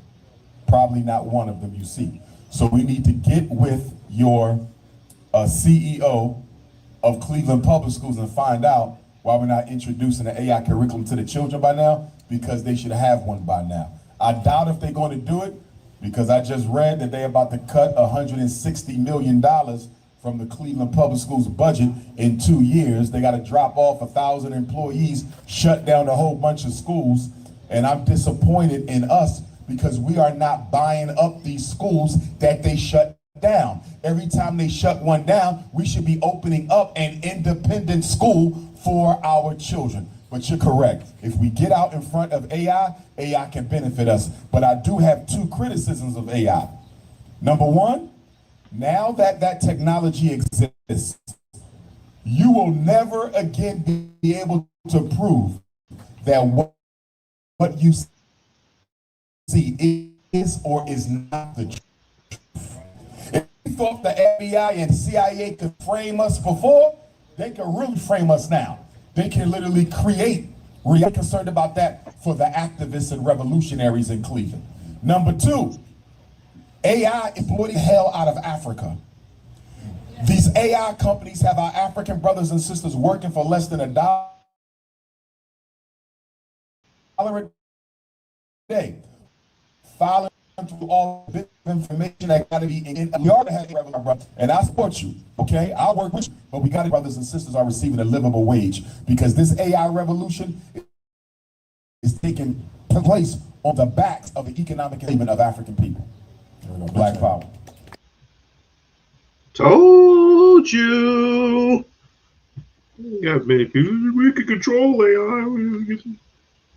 Yeah, if we control AI, not AI control us. But some people don't. Some people don't want to get in the AI business. Or yet, if you don't want to get in the AI business, support it with your dollar through, what is it called, Weeble? I go through Robinhood. I go through Robinhood. Some people go through Robinhood. Some people go through Webull. I mean, it's your choice. But I mean, but Donald Trump, he is not making it any better with the market going up and down. He's not making it any better. Next, explain what the difference is between the Shannon Sharp situation and this RG3 situation. Okay. RG3 also has an activated coon chip. Now, my issue with RG3, and I was very disappointed I believe that was the Washington Redskins who made RG3 come off injury report too soon and end up robbing him of his career. RG3 could have been one of the greatest like Shanahan running, and he's not the only one.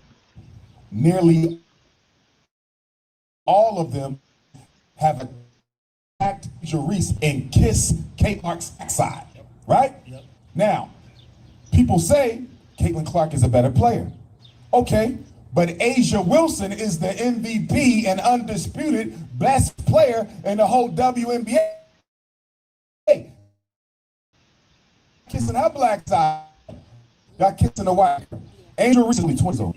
While grown, criticizing and condemning a 23-year-old child for the entertainment of white folks. And then RG3 did it with his wife sitting in the back with a whip, whipping his ass. So I have respect for a black man who will criticize female. And these black dudes now, not all of them, but now it's most of them kissing her white ass. But most of them say, we need to keep it to sports. Angel Reese can't even make a layup. People have bad games all the time. Just like, let's just take it there. No, let's take it to your savior, LeBron James. Why isn't LeBron James, sidebar, why isn't LeBron James in the NBA Finals? And he plays for the who? The LA Bakers. So you trade in Anthony Davis for Luka Doncic, who can't play defense. Hell of an offensive player, but even that wears off in due time. Who was the guru before him? Steve Nash. Again, tremendous offensive player, couldn't play a lick of defense. So you traded Anthony Davis, who had offense and defense, for who now? LeBron James need to retire. But that's beside the point. Point is, your savior, LeBron James, and I'll miss my freaking point. But the point is, you got people, you do have people like LeBron James and so forth and so on and so forth, kissing Caitlin Clark's ass. Like, for real. It's just basketball. Keep it to basketball. Did you hear the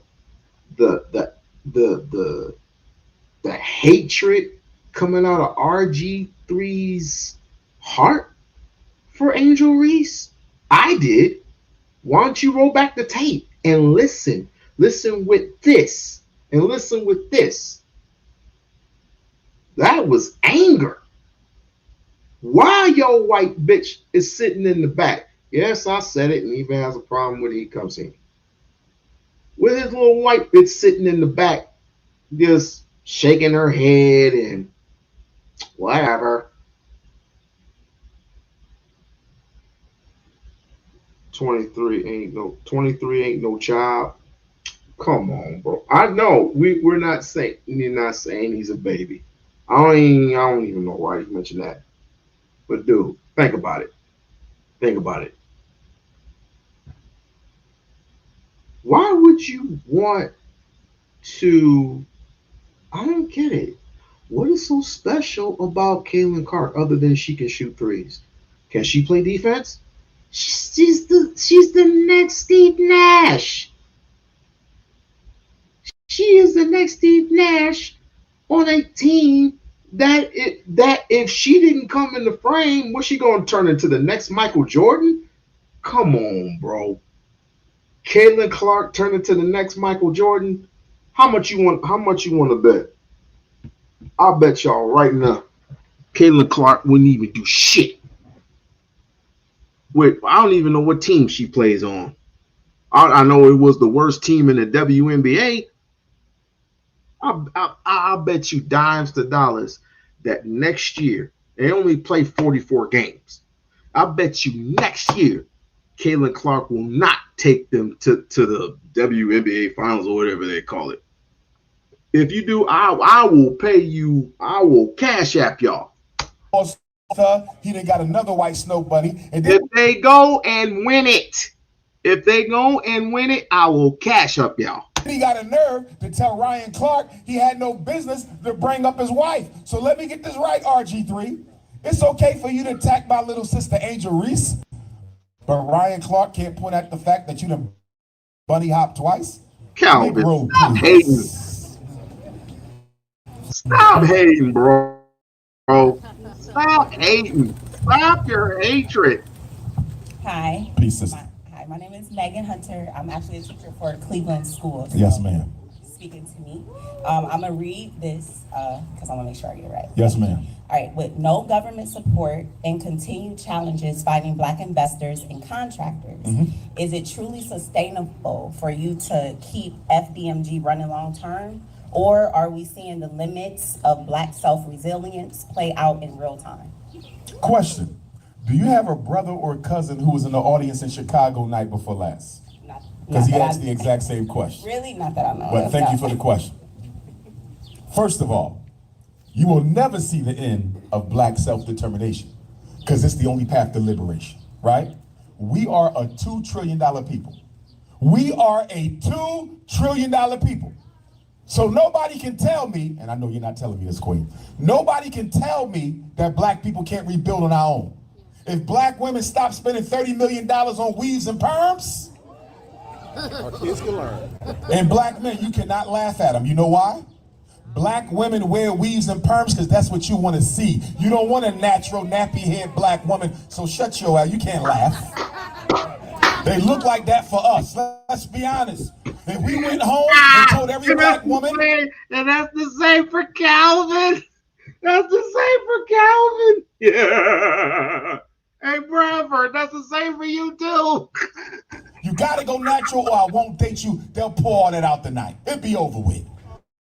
But we don't want a natural Black woman. We want artificial white women. So that's what they do. Now, Black man, $2 billion on Air Jordans. He even got a Black woman. $4 billion on liquor. $13 billion on video games. We own 3 times the amount of Mercedes business as white folks and yet have less than 1/3 of the wealth of white people. What are you doing with more luxury cars than white folks and you ain't even got their wealth? Come on. We don't have a you. Where is your economic discipline? Now to answer the question. We don't have an issue with investors. You know why? FMG was financed by y'all. And we've had a problem getting money to operate the small school. So that was never an issue. The issue was getting Black contractors who had integrity and character to not take our damn deposit and not come back and finish all the work. You feel me? That's what the problem was. So I think where we are, type of shit happens, and this is the reason why LENON is asking, where'd the money? Where'd the money go? Where'd the money? Where'd the money? You stole the money, you fucking son of a bitch. Anyway, he's always asking where the money is. Well, there goes part of your answer right there. Which is my fault because I should have said it in the first place. I should have said it. Half of the money went to the contractors that ripped him off. But then again, you don't believe in, hey,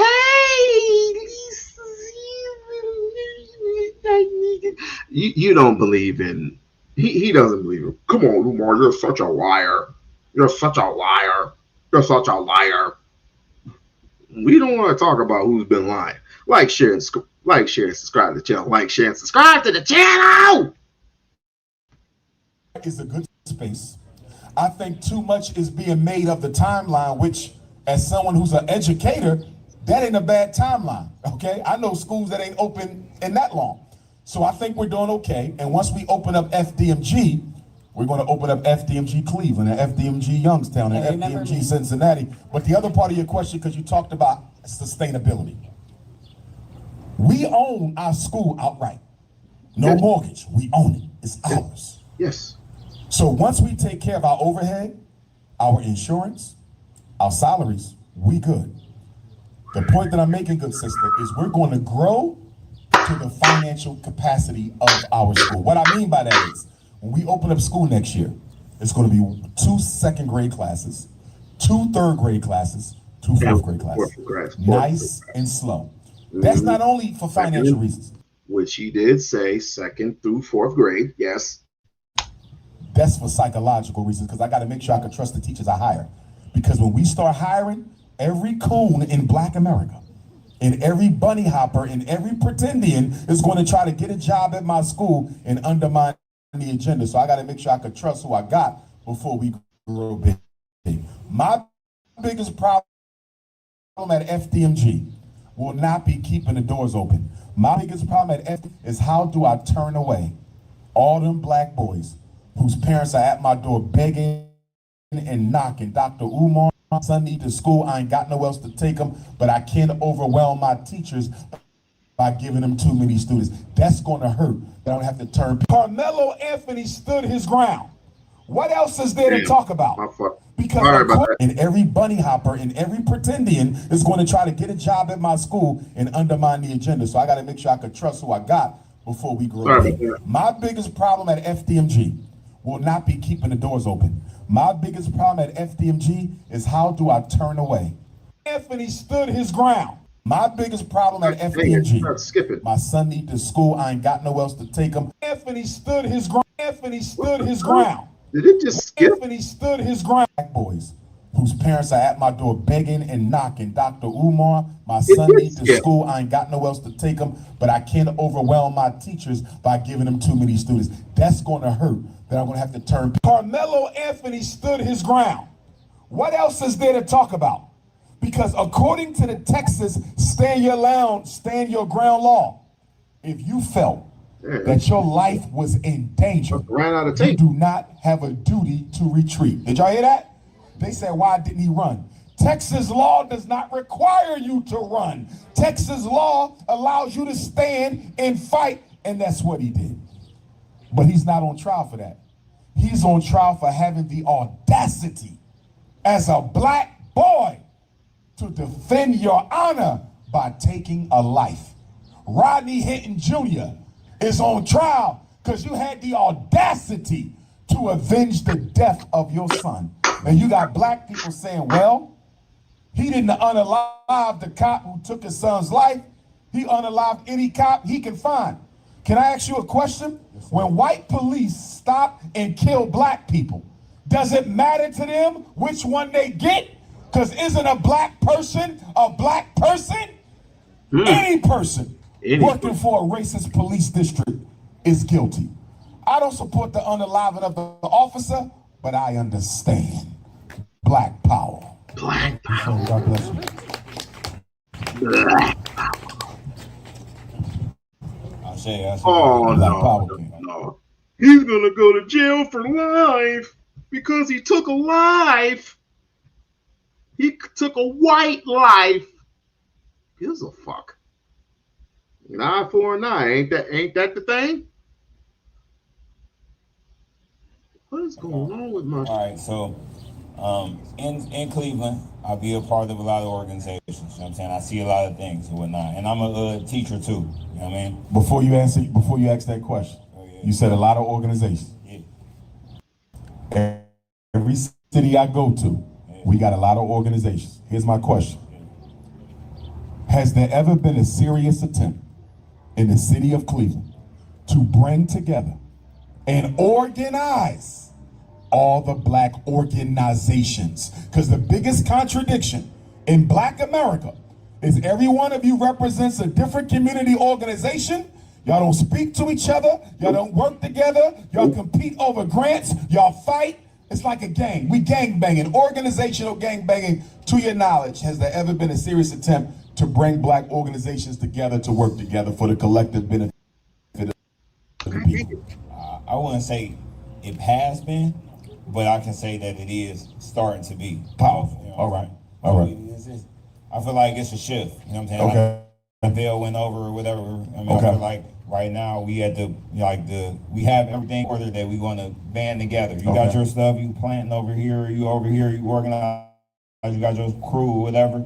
Everybody's starting to now come together. And I feel like with the powers that be in the White House, you know what I'm saying, making us want to band together. Because when he rip and take everything away, we ain't gonna have nothing else but each other. You know what I'm saying? So like now we starting to shift towards that. Okay. Okay. And when you somebody need to tell these people online that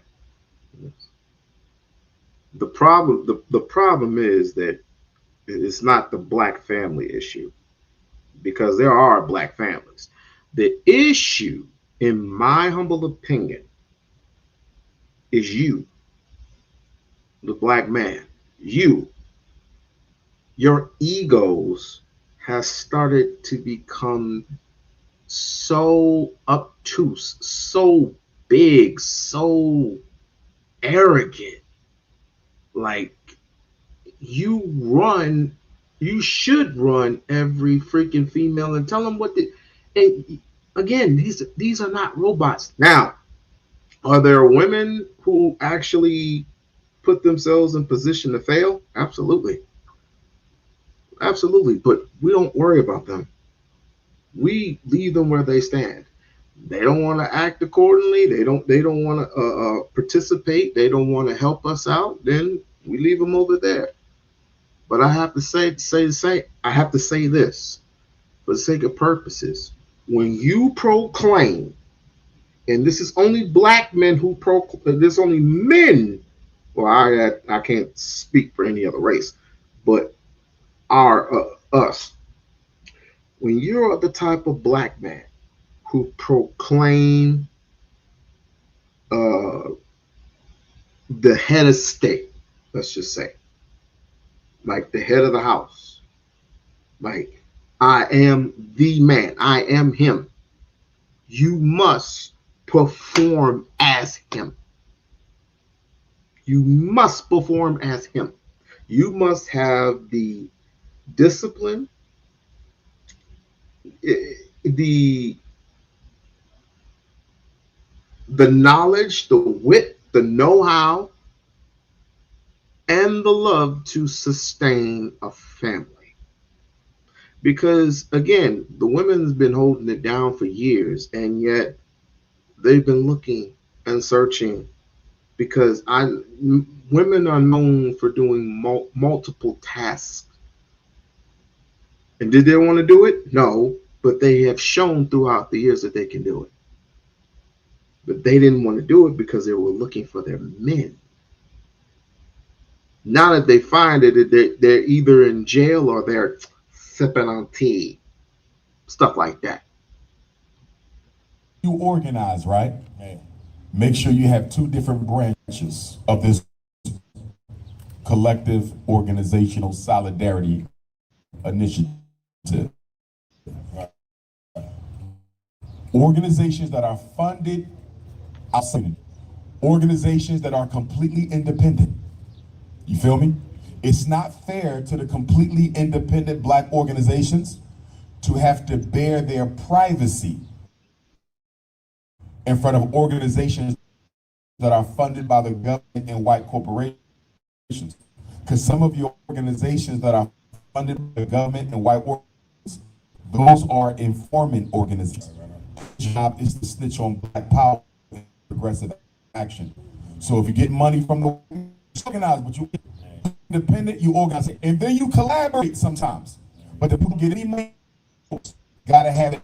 We refuse to take any non-black funding, right? So I'm not going to no charter school meeting because all y'all funded by white folks. I can't trust you, right? We gotta make sure that we separate, but still have a collaboration. Now, the quick couple questions. Well, like I said, I'm a teacher. My mom, you know, she. But what grade you teach your subject? K-8.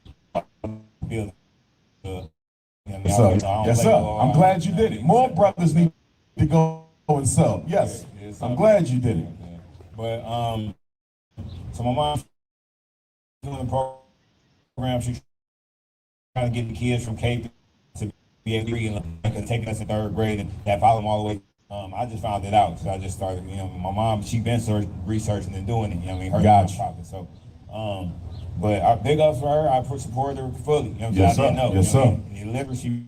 Since I've been in the school, I realized, like, dang, you don't know what that, you know. But I understand. You know what I mean, it'd be like that, you know. But two things.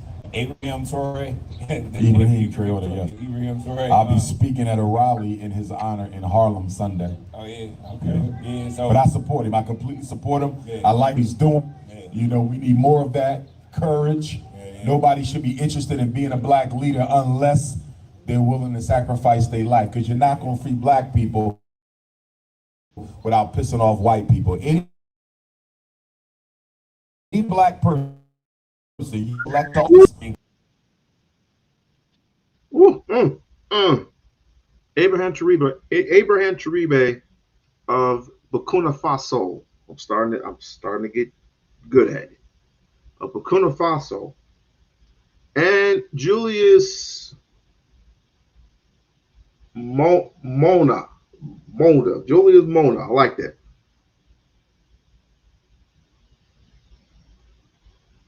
We need people like them. And they're young and vibrant and go-getters in the continent of Africa, South Africa, that is. Now you have two more leaders teaming up with Abraham Taribe. And it's looking phenomenal. We don't like talking about black excellence. Excuse me, African excellence. But we certainly know how to accuse people of coming into this country and bragging on this and bragging on that and talking about how foundational we are, which we're not, because all we do is bicker, fuss, and fight and talk a whole bunch of bullshit. We're not African. We're not African. We're not American. I am an American. Black power. So, Abraham Taribe, stand up. Take the gold away from these crackers. Build the river dams. Kick the French out.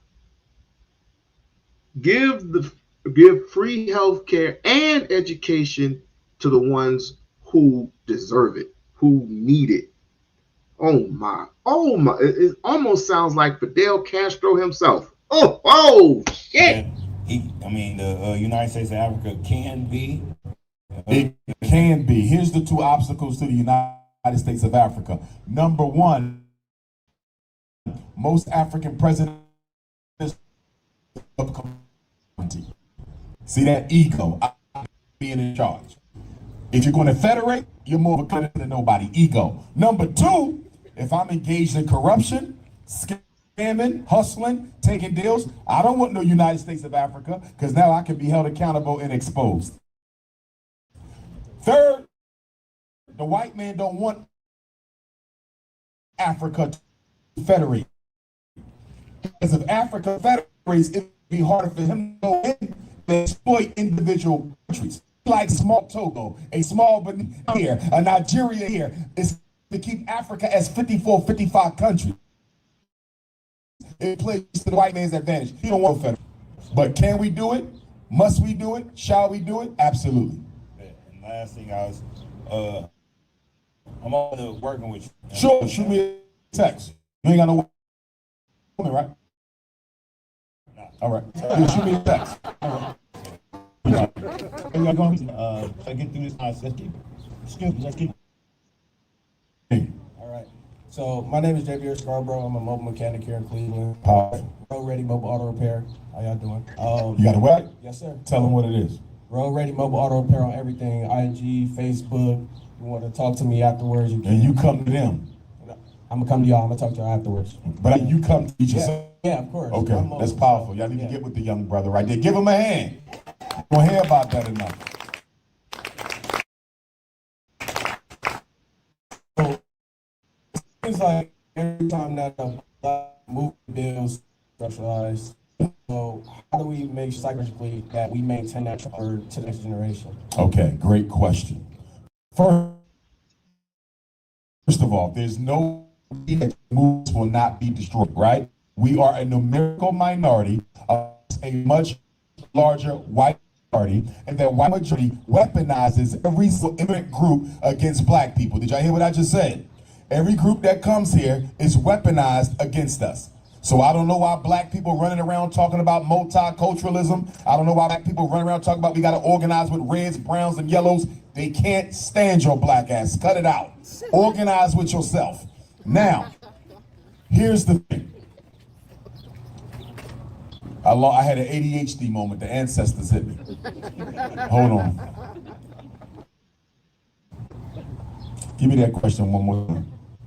How do we psychologically name the church and building a black movement and carry that over to the next generation? Here's the problem. One of the biggest problems in the black community, two of the biggest problems in the black community, one of them, we don't have an intergenerational transfer of leadership. Did y'all hear what I said? We do not train and prepare the next generation to replace us. We don't do it in the mosque, we don't do it in the church, we in the community organization, the community has. Why? Because black people are so used to not having power. I need y'all to quiet down under that roof over there. Getting kind of loud over there. I'm trying to talk to the people. Don't make me come over there. I will.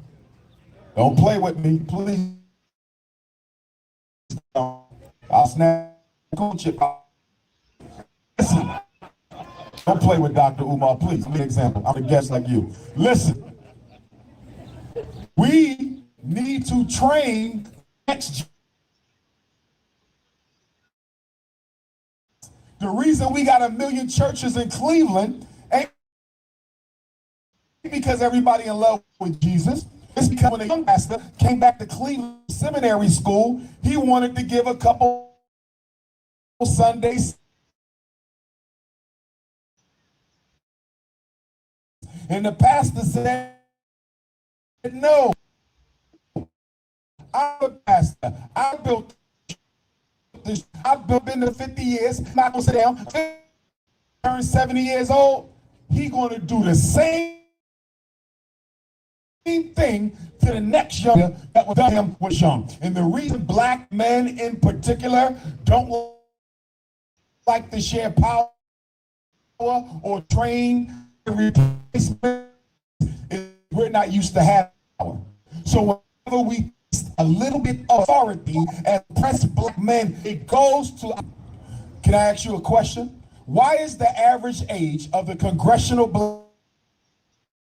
Black Caucus in Washington, D.C., your 59 Democrat elected U.S. reps and your 3 U.S. senators, why is the average age about 69 years old? The people who's supposed to be fighting for us are old enough to be grandparents and grandparents. I'm not saying you gotta retire, which takes me to my meeting of elders in Cleveland. You follow me? We don't have elders, the youth. So you can still lead, but you can't be on the front line of the struggle, because at 69, you're not trying to take a bullet or go to jail. But the ego of the Negro, let me say it again, the ego of the Negro is the biggest obstacle to the progress of our people? Great question, Prince. Appreciate you. Talk to me, my butterscotch queen. Peace, Dr. Umar. Peace, queen. I'm an avid follower. Thank you, sister. I donated to the school. Thank you, sister. My family, my household, we watch you like we used to watch when the Cosbys come on and everybody gather. My question is, your thoughts on Rodney Hinton's case. Are you familiar? I am. Okay. I'm familiar. I think Rodney Hinton might be the reincarnation of Nat Turner.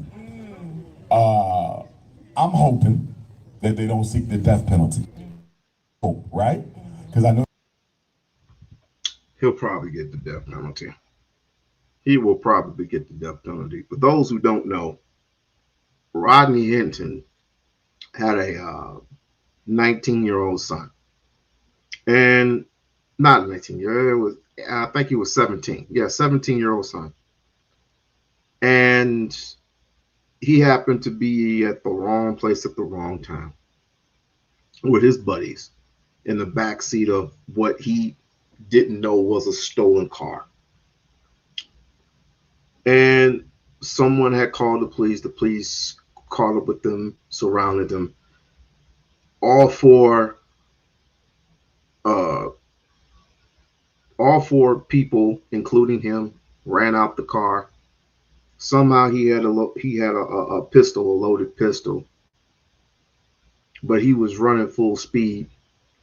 And then next thing you know, shots were fired, but it wasn't out of his gun. It was off the officer's gun.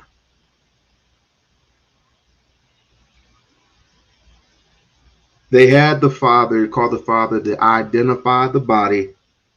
And the next day, he rode full speed, off duty, or a retired police officer, a retired sheriff. He ran over that retired sheriff with his car. Would I do that? I probably would. I'll probably get the person who shot my son, right? But he just said, fuck it, eye for an eye, right? And as he was in court, there were 30, close to 40 police officers in that courtroom. And he wasn't intimidated at all. And the judge is trying to plead insanity for him. I don't know what that would do. Pleading insanity. He'll probably just do, I don't know, life in prison instead of getting the death penalty. But we'll see. Free Rodney in. I know they're going to try to bury the brother, but at least if he can escape that death penalty, we got a chance to get that case retried down the road. You follow what I'm saying? So that's what I'm hoping, because you know the police want to do him in. So I'm just hoping that. And here's the racism. You hear about Rodney Hinton Jr., and you don't hear a damn thing about Rodney Hinton, his son murdered, or any justice for him. They have completely swept the son under the table. No conversation, no accountability, and they just want to focus on him. And you know what's sad? You got black standing with the white power structure against Rodney Hinton. You are a coon. We're talking about coons for a minute. If you are a coon, I'm not expecting you to fight for me, but can you at least keep your damn mouth shut when you are asked about me? See, I don't expect Charles Barkley to ever speak up for people. Candace Owens, when they ask you something about Black America, say, I have no comment. You ain't got to fight for me, but can you please not hurt me? That's all I'm asking for the coons. That's good. Black power. All right, y'all, we're down to the last. I think we got 5 people. We're going to make these the last questions right here, and we're going to close. Ooh, they coming. How you doing, sir? Yes, sir. Peace, King. How you doing? I'm here on the behalf of Tamir Rice family. Tamir Rice, yes. Rest in peace to Tamir Rice. Rest in peace. And I didn't like that case because that was one of the cases, if I'm not mistaken, no justice was served at all. And I'm not even sure if the police officer was ever held accountable. No, he wasn't. And Tamir's case was exploited by the so-called Black Lives Matters opportunists, if I'm not mistaken. He's one of the first cases to get exploited by Black Lives Matter for money. Go ahead, my brother. You absolutely correct. And my mother and I are still fighting for justice. I'm just here asking, are you really down to start the Black Wall Street? Because I'm ready. Absolutely. Just let me know what's up. All right, shoot me a text. Let me make sure you're not an agent. Let's do some work together. No, I'm not no agent. I'm picking with you, kid. No, I'm down for the cause. Yes, I sir. listen to you every day.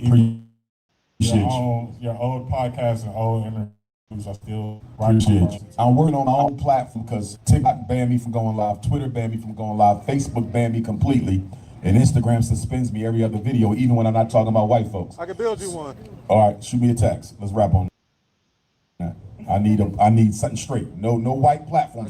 In Ohio, densely populated. Powerful. What city was that? Warrensville Heights. Warrensville Heights. I never heard of Warrensville Heights. You gotta come check us out. Okay. I'll shoot you a text. I'll shoot you a text. So, I'm always fighting for Black Power and everything it is we do, Yes, sir. legislation, everything. I got a couple of my colleagues. Powerful. So, with rising autism diagnosis in our communities, what's your thoughts and theory on autism and vaccination? If I'm not mistaken, I hope I didn't leave my cell phone over there, did I? I got it right here. Let me check something real quick to answer your question. I want to make sure I'm accurate. Let me go on my notes. Let me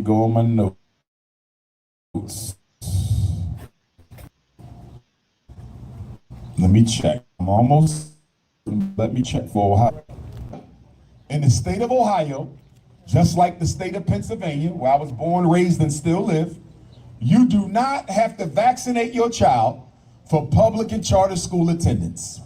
So in a place like Ohio, why do we have so much autism when you do not have to be vaccinated to go to school? You got to make sure our parents know their rights, Baba, because a lot of them don't know that, because when they go to register their kids, they say, did they take their shots? Yep. And then you have to say, in this state, they don't have to. All you have to do is get a notarized letter stating that my child will not be vaccinated. That's a family decision, and I take full responsibility for it.